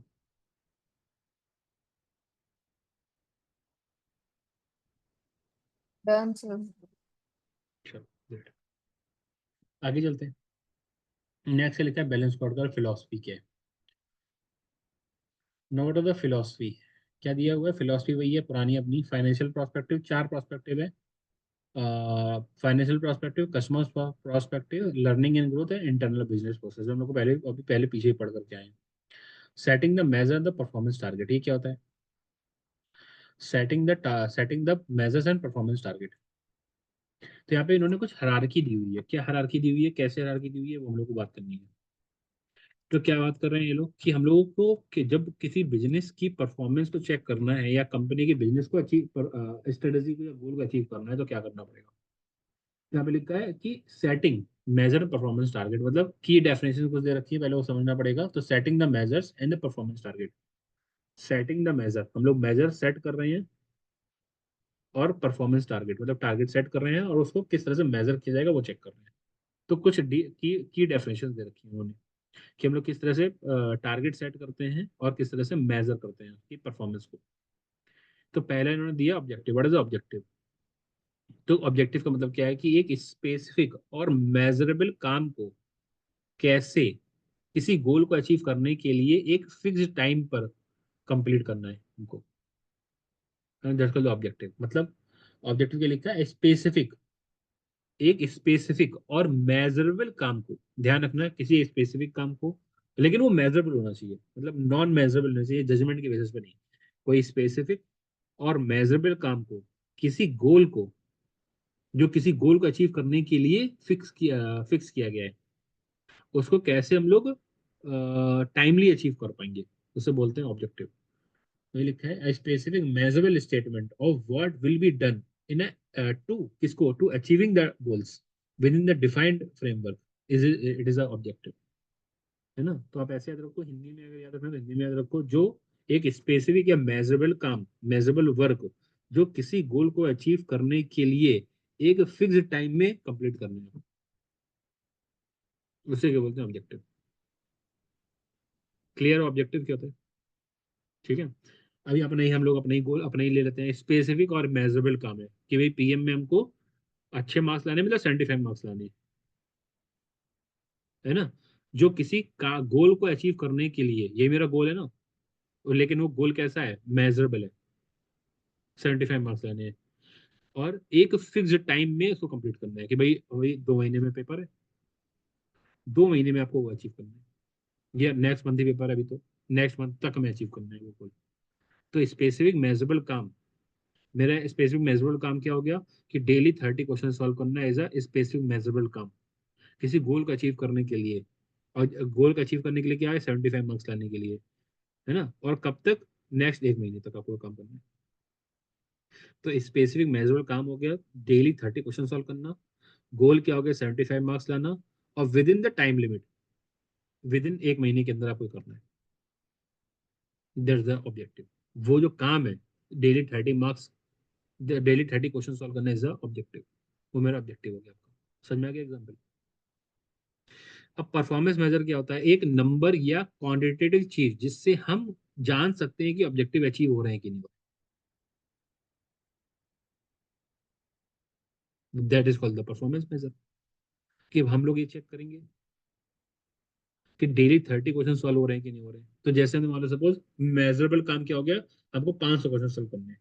ऊपर ऑब्जेक्टिव है डेली, हमको डेली नहीं, हमें क्या करने हैं, 500 क्वेश्चन सॉल्व करने हैं गोल क्या है? 75 मार्क्स लाना, और कब तक 500 क्वेश्चन सॉल्व करने? नेक्स्ट एक महीने में क्वेश्चन सॉल्व करने, that's the objective. 500 question solve करना इज ऑब्जेक्टिव। परफॉर्मेंस मेजर कैसे करेंगे? डेली 30 क्वेश्चन सॉल्व कर रहे हैं, तभी तो भाई एक महीने में 500 क्वेश्चन सॉल्व कर पाओगे। That is a performance measure. तो एक नंबर या क्वांटिटेटिव चीज जिससे हम ये चेक कर पाए कि मेरे ऑब्जेक्टिव अचीव हो रहे हैं कि नहीं। तो तो क्या हो गया, वो परफॉर्मेंस मेजर कैसे करेंगे? डेली 50 क्वेश्चन सॉल्व करोगे नहीं, डेली 30 क्वेश्चन सॉल्व करोगे नहीं, डेली 50 क्वेश्चन सॉल्व करोगे भाई, तभी तो जाकर के आप डेली 30 क्वेश्चन सॉल्व करोगे, तभी तो जाकर के नेक्स्ट मंथ तक आप 500 क्वेश्चन सॉल्व कर पाओगे, ना कैसे करोगे? That is the performance measure. बस सिंपल, ऐसे याद रखो। समझ में आ गया हमने क्या बोला? तो what is the objective, what is the performance measure? ठीक है। बैलेंस्ड क्यों कहते हैं? तो बैलेंस्ड का मतलब होता है कि मैनेजरियल परफॉर्मेंस को सिर्फ एक एरिया में नहीं बल्कि 4 प्रोस्पेक्टिव से हमें क्या करना देखा जाता है, तो इसीलिए बैलेंस्ड बोल रहे हैं उसको। तो जो परफॉर्मेंस है, जो मैनेजर परफॉर्मेंस को केवल एक ही एरिया से नहीं, एक ही नजर से नहीं देख रहे हैं, प्रॉफिट की नजर से नहीं देख रहे हैं, उसकी परफॉर्मेंस से चेक कर रहे हैं, 4 नजरों से चेक कर रहे हैं, 4 प्रोस्पेक्टिव से चेक कर रहे हैं उसकी परफॉर्मेंस को। कस्टमर प्रोस्पेक्टिव से, इंटरनल प्रोसेस से प्रोस्पेक्टिव से, लर्निंग एंड ग्रोथ के प्रोस्पेक्टिव से, फाइनेंशियल प्रोस्पेक्टिव से। इसीलिए इसका नाम क्या रखा? बैलेंस्ड। ना कुछ बहुत ज्यादा, ना बहुत कुछ कम, है ना। हर प्रोस्पेक्टिव के लिए मैनेजमेंट को क्या करना पड़ता है, तो क्या स्टेप लेने पड़ेंगे आपको, वो यहाँ पे लिखा हुआ है।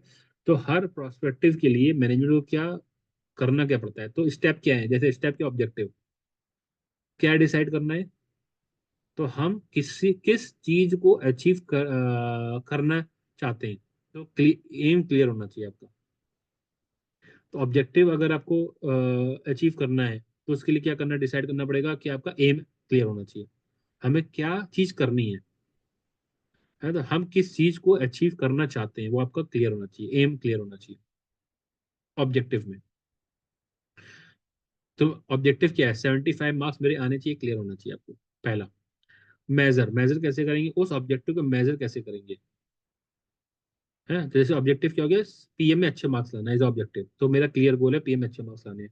मेजर कैसे करेंगे भाई? अच्छे मार्क्स मतलब 75 प्लस मार्क्स आएंगे तो अच्छे मार्क्स होंगे वो, तो मेजर हो गया।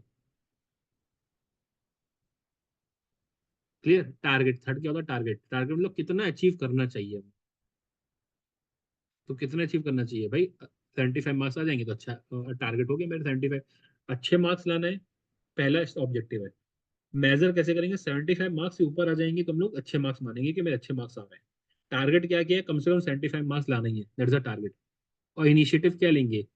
उस टारगेट अचीव करने के लिए क्या एक्शन लेना पड़ेगा? डेली 30 क्वेश्चन सॉल्व करने, दैट्स द इनिशिएटिव। तो 4 चीजों के बारे में बात करिए, फिर से सुन लो। तो हर प्रोस्पेक्टिव के लिए मैनेजमेंट को क्या करना पड़ता है? प्रोस्पेक्टिव, तो 4 चीजें करनी पड़ती हैं, ऑब्जेक्टिव, मेजर, टारगेट और इनिशिएटिव। हर प्रोस्पेक्टिव के लिए आपको करना पड़ेगा, ये चारों काम करने पड़ेंगे। ठीक है ना। ऑब्जेक्टिव क्या होता है कि हमें अल्टीमेटली क्या अचीव करना है, क्लियर एम होना चाहिए आपको, पीएम में अच्छे मार्क्स लाने हैं। मेजर कैसे करेंगे? तो उसको ऑब्जेक्टिव को मेजर कैसे करेंगे, वो आपको कौन सा मैट्रिक्स यूज होगा वो आपको चेक करना पड़ेगा। मेजर कैसे करेंगे उसको, ऑब्जेक्टिव क्या है, दूसरा उसको मेजर कैसे करेंगे, थर्ड टारगेट क्या है वो आपको सेट करना पड़ेगा, और थर्ड उसको अचीव करने के लिए क्या करना पड़ेगा। तो ये चारों चीजों के बेसिस पे हम लोग हर के अंदर ये करना पड़ेगा अपने को। जब हम लोग आंसर राइटिंग करेंगे तो आपको इसी 4 स्टेप में आंसर ड्राफ्ट करना है आपको। समझ में आ गया? तो कस्टमर प्रोस्पेक्टिव, कस्टमर प्रोस्पेक्टिव में ऑब्जेक्टिव क्या है मेरा, कस्टमर प्रोस्पेक्टिव कैसे होगा, कस्टमर सेटिस्फेक्शन कैसे होगा, हम किस चीज को अचीव करना चाहते हैं कस्टमर सेटिस्फेक्शन के अंदर,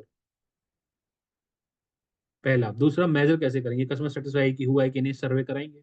90% के ऊपर आएगा तो हम लोग क्या बोलेंगे कि ऑब्जेक्टिव मेरा अचीव हो गया। टारगेट क्या है? टारगेट है कम से कम 90% सेटिस्फेक्शन रेट होना चाहिए सर्वे के थ्रू। ऑब्जेक्टिव क्या है? कस्टमर सेटिस्फेक्शन या कस्टमर कंप्लेन कम करना, ये मेरा टारगेट हो गया। मेजर कैसे करेंगे? इसको मेजर करेंगे किसके बेसिस पे, कि ऑब्जेक्टिव मेजरेबल होने करेंगे। ऑब्जेक्टिव, मेरे ऑब्जेक्टिव है ना कि कस्टमर सेटिस्फेक्शन, उसको मेजर करेंगे किसके बेसिस पे, सर्वे करवा देंगे, एक्सटर्नल सर्वे। टारगेट क्या रखा? टारगेट रखा कि मिनिमम 90% लोग सेटिस्फाई होने चाहिए। इनिशिएटिव क्या लेंगे उसके लिए, क्या करना पड़ेगा भाई कस्टमर सेटिस्फाई करने के लिए? अच्छा, अच्छी सर्विसेज प्रोवाइड करनी पड़ेंगी। आपको क्या करना पड़ेगा, ऑन टाइम डिलीवरी करनी पड़ेगी, आपको आफ्टर सेल सर्विसेज देनी पड़ेगी, ज्यादा ही नहीं। तो आप जब आंसर लिखेंगे तो आपको दिखाएंगे कि आंसर इसी फ्लो में जाएगा। हर प्रोस्पेक्टिव के लिए 4 चीजें लिखनी पड़ेगी। समझ में आ गया हमने क्या बोल दिया? हाँ, बोलो, यहाँ तक कोई डाउट है? ठीक है। तो अभी हमने जैसे एग्जांपल दिया, उन्होंने भी एग्जांपल दे रखा है कि ऑब्जेक्टिव क्या है, कस्टमर सेटिस्फेक्शन इंक्रीज करना है। मेजर कैसे करेंगे, मंथली कस्टमर कंप्लेन रेट कम करेंगे, मेजर, है ना। मंथली कस्टमर रेट कम करेंगे तो कस्टमर सेटिस्फेक्शन बढ़ जाएगा। टारगेट क्या है, कम से कम 10% से कंप्लेन पर मंथ कम करनी है। कम से कम 10% हर मंथ अपनी कस्टमर कंप्लेन कम करनी है। पहले मंथ अगर 100 आई है तो 90, फिर 80, फिर 70, इस तरह से हर मंथ 10% कम करनी है। इनिशिएटिव के लिए ना है, स्टाफ ट्रेनिंग देना स्टार्ट करो, फास्टर सॉल्यूशन प्रोवाइड करना स्टार्ट करो। तो ऑब्जेक्टिव क्या होगा, कस्टमर सेटिस्फेक्शन। मेजर कैसे करेंगे, कंप्लेन कम करेंगे, कंप्लेन रेट कम करेंगे। टारगेट क्या होगा, 10% अगर हर महीने अचीव हो रहा है, कम होता जा रहा है, तो मेरा टारगेट अचीव हो गया। इनिशिएटिव क्या करेंगे, ट्रेनिंग देना स्टार्ट करो लोगों को, staff training, faster issue resolution. These are the topics. क्या बोला समझ आ गया हमने? अभी कोई डाउट है पूछो। जितना लिखा है उससे कम से कम 10 गुना हमने ज्यादा बोल दिया है। अगर अभी भी कोई डाउट है प्लीज पूछो। थ्योरी मत याद करना, बहुत दिक्कत होगी, बार बार बोल रहे हैं। समझ में नहीं है तो पूछ लेना कि सर नहीं समझ आ रहा, कैसे बता दो। एक नहीं, मेरे पास में पीएम के लिए कम से कम 100 से ज्यादा एग्जाम्पल है हर चीज को लेकर के। हम इसके ऊपर प्रैक्टिकल वर्ड में कौन कौन सी कंपनी ऐसा करती है वो भी बता सकते हैं, लेकिन उसके लिए टाइम होना चाहिए मेरे पास, और आपके लिए वर्थ होना चाहिए। जब एमबीए वालों को पढ़ाते थे, अभी नहीं पढ़ाते, जब एमबीए वालों को पढ़ाते थे तो एक एक टॉपिक के ऊपर 2-3 दिन निकाल देते थे। एप्पल कंपनी कैसे यूज करती है इसको, है ना, माइक्रोसॉफ्ट कैसे यूज करती है, कौन से प्रोसेस में यूज करती है इसको, वो भी बता सकते हैं। क्योंकि हमने पिछले अपने 15 साल ऐसे ही निकाले, ठीक है ना, ये सब चीज देख देख के, ऑब्जर्व कर करके, है ना। तो हम इन सब चीजों के ऊपर इसी एक चीज के ऊपर, setting the measure performance target के ऊपर 3 दिन बोल सकते हैं, लेकिन आपके लिए वर्थ नहीं उतना, तो इस दिन सी बात है। खैर, यहाँ तक कोई डाउट है पूछो। नेक्स्ट जो टॉपिक स्टार्ट हो रहा है वो मोस्ट इंपॉर्टेंट है, लेकिन पहले बताओ इसमें कोई डाउट है तो।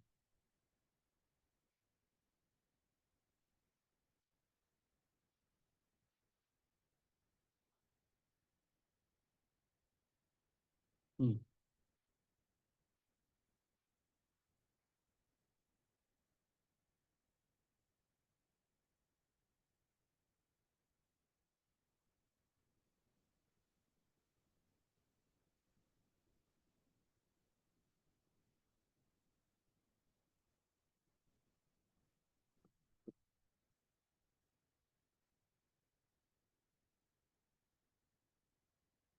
यहाँ तक कोई डाउट है?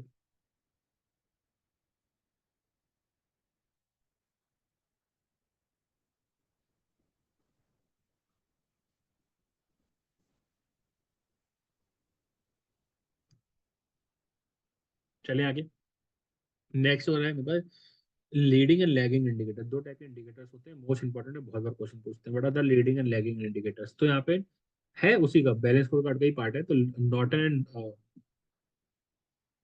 कपलान एंड नॉर्टन ने परफॉर्मेंस की मेजर को कॉज एंड इफेक्ट के एंगल से देखा है, कि परफॉर्मेंस मेजर है ना, उसको कॉज क्या, कॉज है उसका इफेक्ट क्या होगा, क्या काम है, क्या क्या रीजन है, क्या कॉजेज है, क्या रीजन है, और उसका क्या रिजल्ट होगा, उसका रिलेशनशिप बनाने की कोशिश करिए, कॉज कॉज एंड इफेक्ट।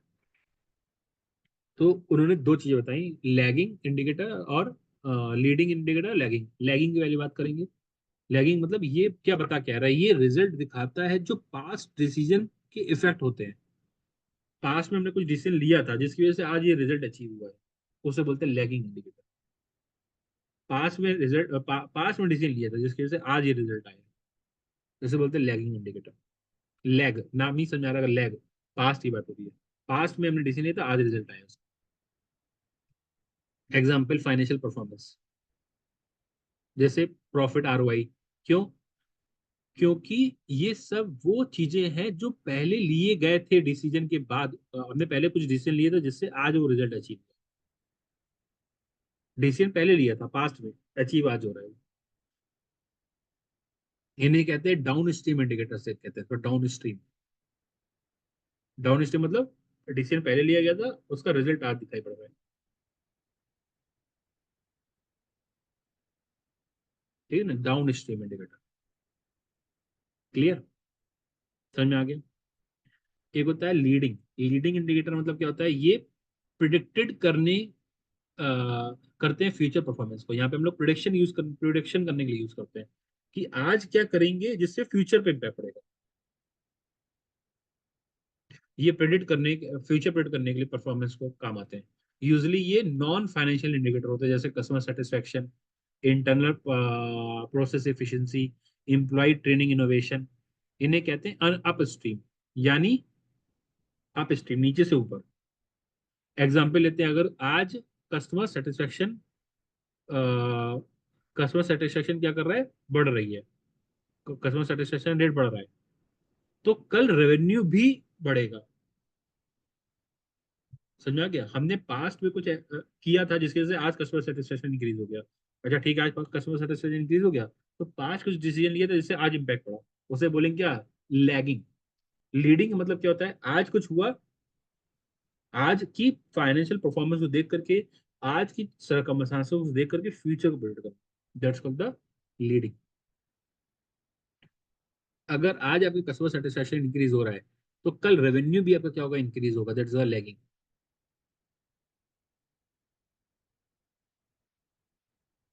समझ में आ गया। मतलब अगर हम ऐसे बोले तो, मतलब अच्छा लीडिंग इंडिकेटर होगा, तो पास्ट में हमने अच्छे डिसीजन लिए तो आज अच्छा रिजल्ट आएगा, और आज अच्छा रिजल्ट आएगा तो फ्यूचर में अच्छा लैगिंग रिजल्ट देगा वो। फ्यूचर में हमारा अच्छा होगा, तो मतलब अच्छा leading indicator equal to future में उतना अच्छा लैगिंग रिजल्ट, ऐसे बोल सकते हैं। समझ में आया हमने क्या बोलिए। ठीक है, सर एक तो बार वापस वो एक्सप्लेन करो ना, अभी आपने बोला वो। हमने कुछ नहीं, बड़ा सिंपल से बोला कि हमने बोला अच्छा लीडिंग इंडिकेटर। अच्छा लीडिंग इंडिकेटर से क्या होगा, पास्ट में कुछ हमने डिसीजन लिया था जिसकी वजह से आज मेरी परफॉर्मेंस इंप्रूव हो गई। ठीक है ना, जैसे बोले कि हम लोग मान लो सपोज आज बैठे हम लोग मई में बैठे, सॉरी मई में तो बैठे ही हैं, जून में बैठे हैं ना, 10 जून के बैठे हैं। या 10 जून, कितने कितने जून का एग्जाम है आपका, 4 जून का एग्जाम है ना। 4 जून को बैठे हैं, चलो अभी ठीक है, 4 जून को बैठे हुए हैं। अब मेरा पेपर बहुत अच्छा हो गया, है ना। मैंने बैठी हुई है, उसने बहुत मेहनत करी थी पास्ट में, अप्रैल मई, अप्रैल मार्च अप्रैल मई में जब क्लासेस हुई थी, बहुत मेहनत करी उसने। तो पास्ट में मेहनत करने का रिजल्ट क्या हुआ, आज पेपर बहुत अच्छा आ गया, पेपर बहुत अच्छा हो गया, दैट्स द लैगिंग। और लीडिंग, आज पेपर अच्छा हुआ तो फ्यूचर में क्या होंगे भाई, इसके पीएम में 75 मार्क्स आएंगे, दैट्स द, इसको क्या बोलेंगे, दैट्स द लैगिंग। समझ में आ गया क्या बोला हमने।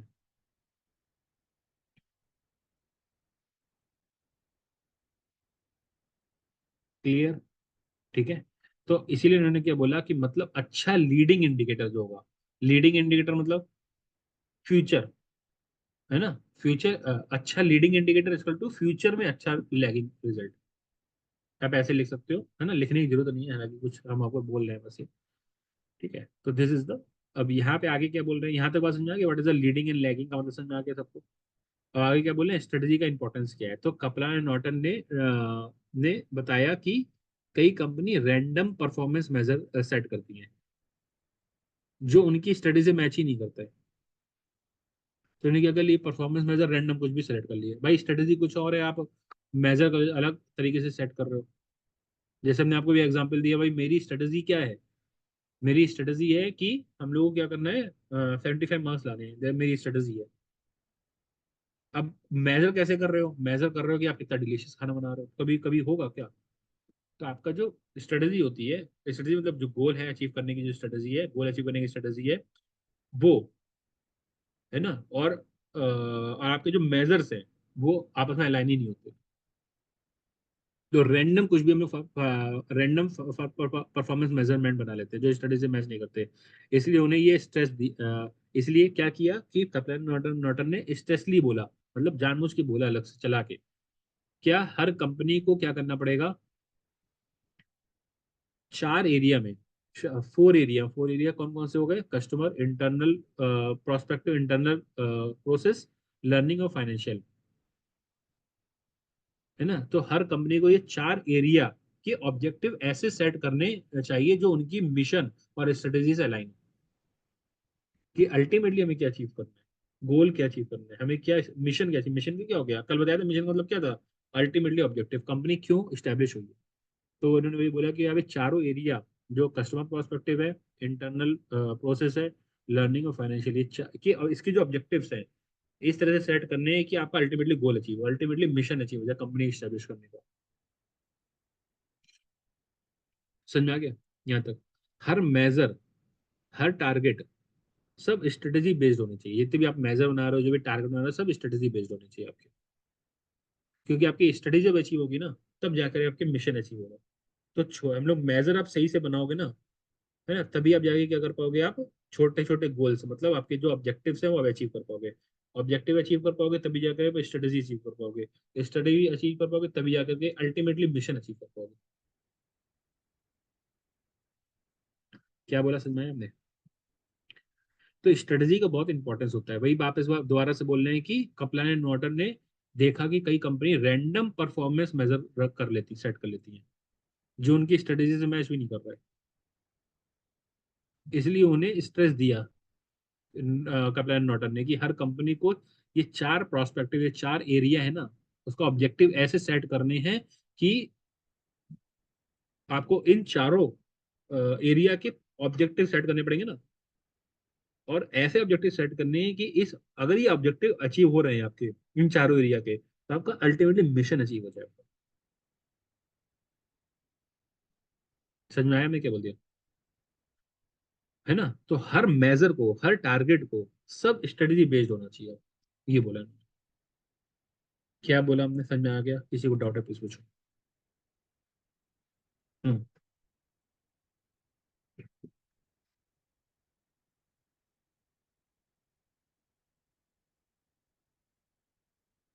चलिए आगे, यहाँ तक क्लियर है, किसी को डाउट है प्लीज पूछो।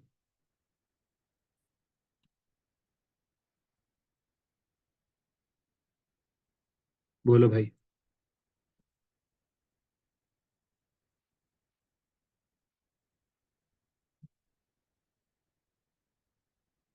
तो इन्होंने लास्ट में बोला है, अगर समरी बोले तो बैलेंस स्कोर कार्ड का सिर्फ परफॉर्मेंस मेजर करने के लिए नहीं होना चाहिए, कि आप केवल बैलेंस स्कोर कार्ड को इंप्लीमेंट कर रहे हो बैलेंस की, सॉरी, परफॉर्मेंस को मेजर करने के लिए, ऐसा नहीं होना चाहिए। स्ट्रेटेजी को डिफाइन और इंप्लीमेंट करने के लिए भी आप बैलेंस स्कोर कार्ड का यूज कर सकते हो।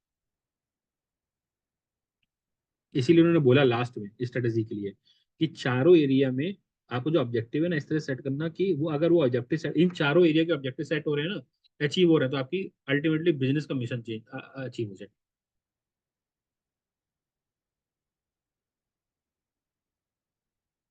समझ में आ गया। तो ये इन्होंने बोला, इसीलिए बोल रहे हैं कि आप केवल और केवल बैलेंस स्कोर कार्ड को मेजर करने के लिए, कि कंपनी की परफॉर्मेंस मेजर कर रहे हैं, इसके लिए नहीं यूज करो। आप स्ट्रेटेजी को डिफाइन करने के लिए भी उसको यूज कर सकते हो, उसको इंप्लीमेंट करने के लिए उसको यूज कर सकते हो। क्लियर है हमने क्या बोल दिया। जो हम बोलते जा रहे हैं, जिसको समझ में आता जा रहा है, उसको थ्योरी ना याद करनी पड़ेगी, और एज इट इज लिखाओगे ना, तो हो सकता है 5 में से 6 नंबर दे देगा आपको, क्योंकि ये सब आपकी बुक में लिखा भी नहीं है जो हम बोल रहे हैं।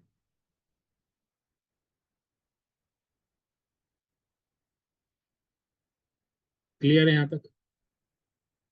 आगे एडवांटेज डिसएडवांटेजेस तो बहुत ही इंपॉर्टेंट है। क्या एडवांटेजेस है, अगर हम लोग क्या लगाते हैं, advantage, sorry, balance score card लगाते हैं, तो उससे क्या एडवांटेज है, इसको इंपॉर्टेंट मार्क कर लो। जहां जहां इंपॉर्टेंट हो और जहां जहां एडवांटेज डिसएडवांटेजेस आ जाए किसी के भी, एपीएम लेवल पे चाहे एपीएम लेवल पे, कभी भी, तो जब भी आ जाएंगे तो समझ लेना वो इंपॉर्टेंट ही है, वो उसको बिना बोले वो आप लिख लेना इंपॉर्टेंट। ठीक है, तो क्या है, क्या क्या दिया रखे हैं इन्होंने, ध्यान से देखना। तो क्या क्या एडवांटेजेस और क्या क्या डिसएडवांटेजेस हैं। तो उन्होंने क्या बोला, एडवांटेजेस बैलेंस स्कोर कार्ड के क्या फायदे हैं, अगर एक company balance score card implement करती है तो क्या फायदे हैं, तो उन्होंने 3 फायदे दिए हैं। और क्या चैलेंजेस होते हैं, क्या डिफिकल्टी आती है, तो उसको उन्होंने भर भर के दे रखा है ना। तो उन्होंने 4 विचार में 5 ही दिए। तो क्या क्या डिफिकल्टी आती है, पहले तो हम लोग बेनिफिट देख लेते हैं, अगर एक कंपनी बैलेंस स्कोर कार्ड लगाती है तो क्या बेनिफिट होते हैं, फिर उस पर इंप्लीमेंट करने में क्या नुकसान, नहीं, डिफिकल्टी, क्या डिफिकल्टी आती है।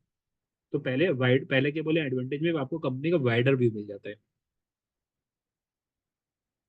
सर वाइडर व्यू कैसे मिलता है, केवल आप फाइनेंशियल प्रोस्पेक्टिव नहीं देख रहे हो, अब वाइडर चारों प्रोस्पेक्टिव से कंपनी परफॉर्मेंस चेक कर रहे हो, तो ये अप्रोच सिर्फ फाइनेंशियल परफॉर्मेंस को फोकस नहीं करता है, customer satisfaction, internal process, innovation, ये सबको क्या कर रहा है, जैसे नॉन फाइनेंशियल एरिया को भी क्या कर रहा है, मॉनिटर कर रहा है।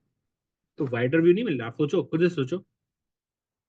अरे बोलो भाई, ऐसे बैठे हो जैसे वो नहीं होते हैं घर पे, जैसे पूजा वूजा होती है ना, ऐसे ऐसे कुछ ही नॉर्मल थी, पूजा हुई कराई, तो पंडित जी क्या मंत्र में बोल के चले गए, समझ में नहीं आया, बैठे हैं बस। ऐसे मत पढ़ाई करना कि बस हम बोल के चले गए, आपको पता ही नहीं चल रहा है ना। क्या बोल रहे समझ में आ रहा है?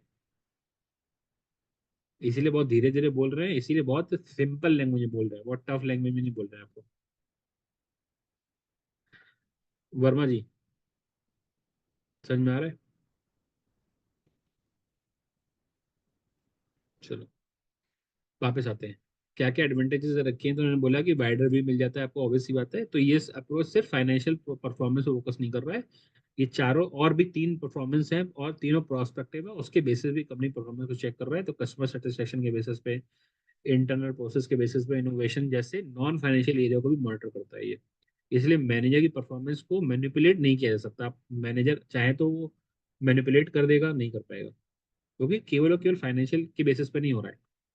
क्योंकि अगर एक एरिया में छुपा भी दिया उसने किसी तरीके से मैनिपुलेट करके, तो दूसरे एरिया में वो पता चल जाएगा भाई आपने मैनिपुलेशन किया है। समझ में आ गया? तो ये होता है। दूसरा क्या बोला, लॉन्ग टर्म प्रमोट हो जाता है, लॉन्ग टर्म प्रोस्पेक्टिव प्रमोट होता है, शॉर्ट टर्म खत्म हो जाता है, ऐसे समझ लो। तो बैलेंस और कंपनी का ऑब्जेक्टिव और स्ट्रेटेजी के साथ लिंक हो जाता है, आपका जो ऑब्जेक्टिव है, आपका जो स्ट्रेटेजी दोनों आपस में लिंक हो जाएगी। इससे इंश्योर होता है कि जो भी मेजर किए जा रहे हैं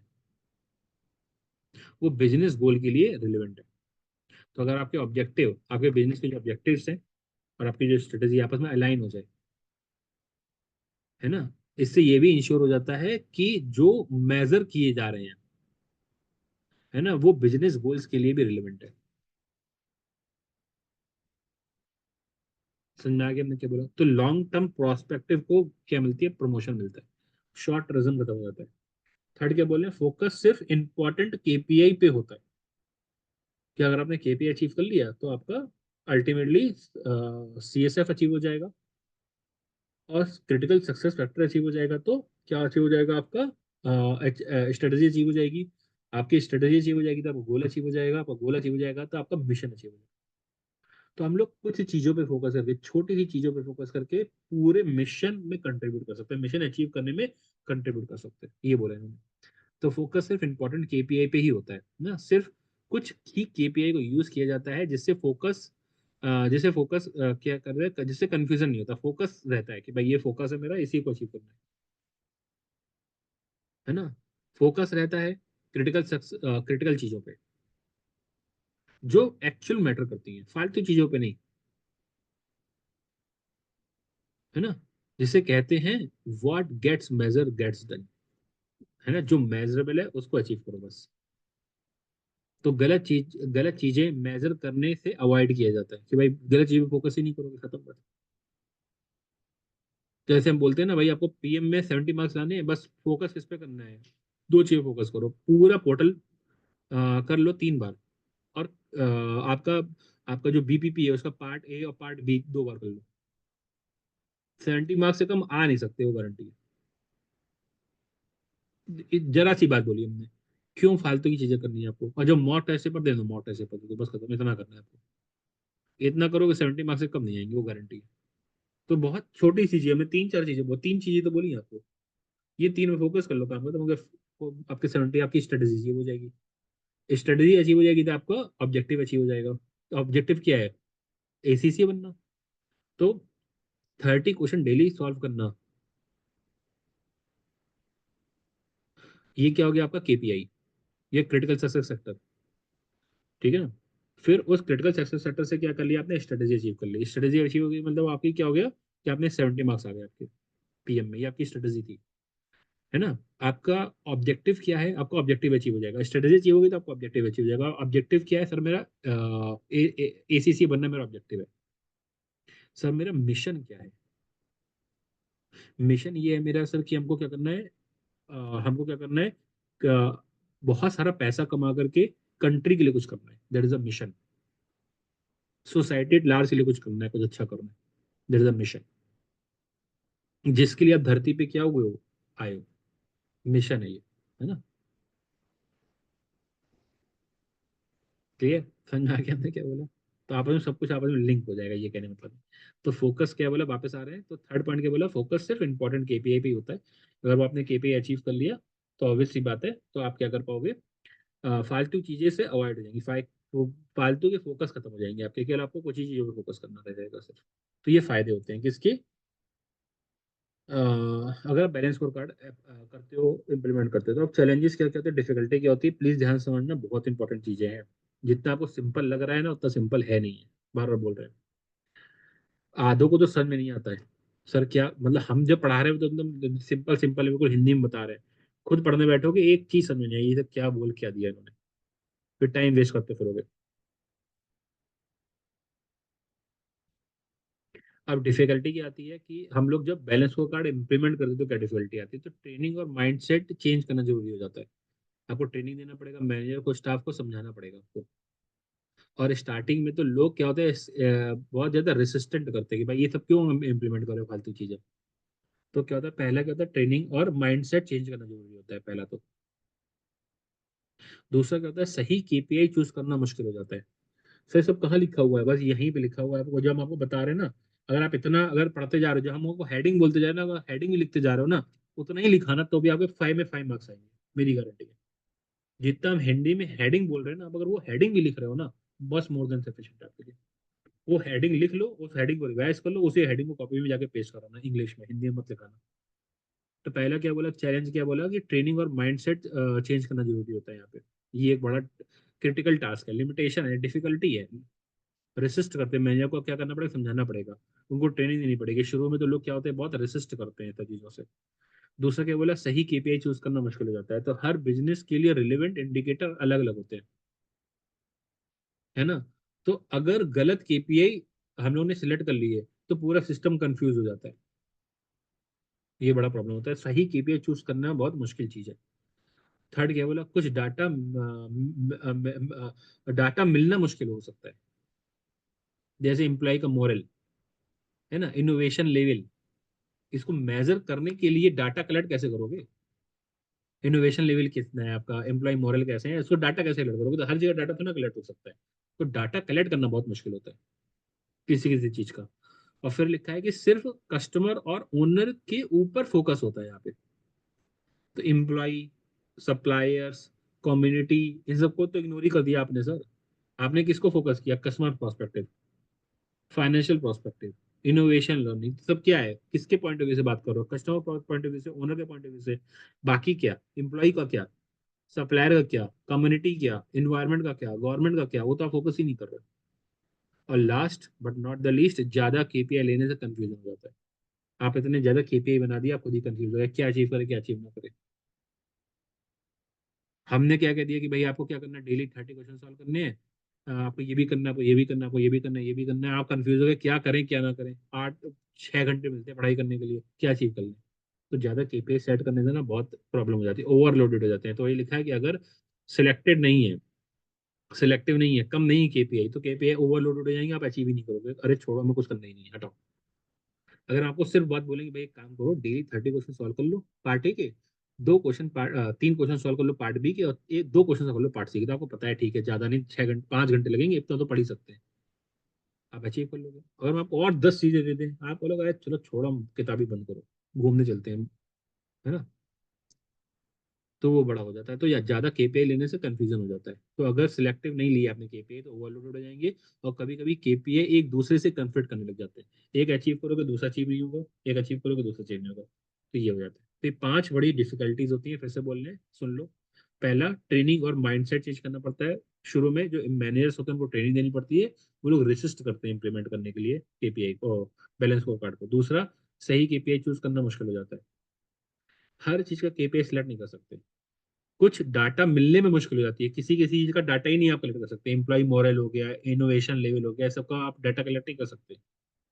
फोर्थ बोला सिर्फ कस्टमर और ओनर पे ही फोकस है, बाकी एम्प्लॉई, सप्लायर, कस्टमर, कम्युनिटी, इन सब का क्या, सॉरी कस्टमर का तो होता है, एम्प्लॉई, सप्लायर, कम्युनिटी, इन्वायरमेंट, इसका क्या, वो आपने फोकस ही नहीं किया इसके अंदर। और ज्यादा केपीआई आपने एक ओवर बर्डन केपीआई ले ली, एक से बहुत ज्यादा केपीआई ले ली तो अचीव नहीं कर पाओगे, कंफ्यूजन हो जाएगा। तो दीज आर द डिसएडवांटेजेस बोल सकते हो, या फिर आप सिंपली बोल सकते हो कि क्या क्या डिफिकल्टीज आती है इम्प्लीमेंट करने में। हमने क्या बोला समझ में, किसी को डाउट है यहाँ तक? हम्म। अब यहाँ से स्टार्ट करेंगे characteristic of the service industry, आज नहीं करेंगे इसको, कल कंटिन्यू करेंगे, कल कंप्लीट करेंगे चैप्टर ये, ठीक है। Fizzle and moon model, value for money, बेटा देख लेते हैं, अदर अप्रोचेस, एक्शन, ठीक है,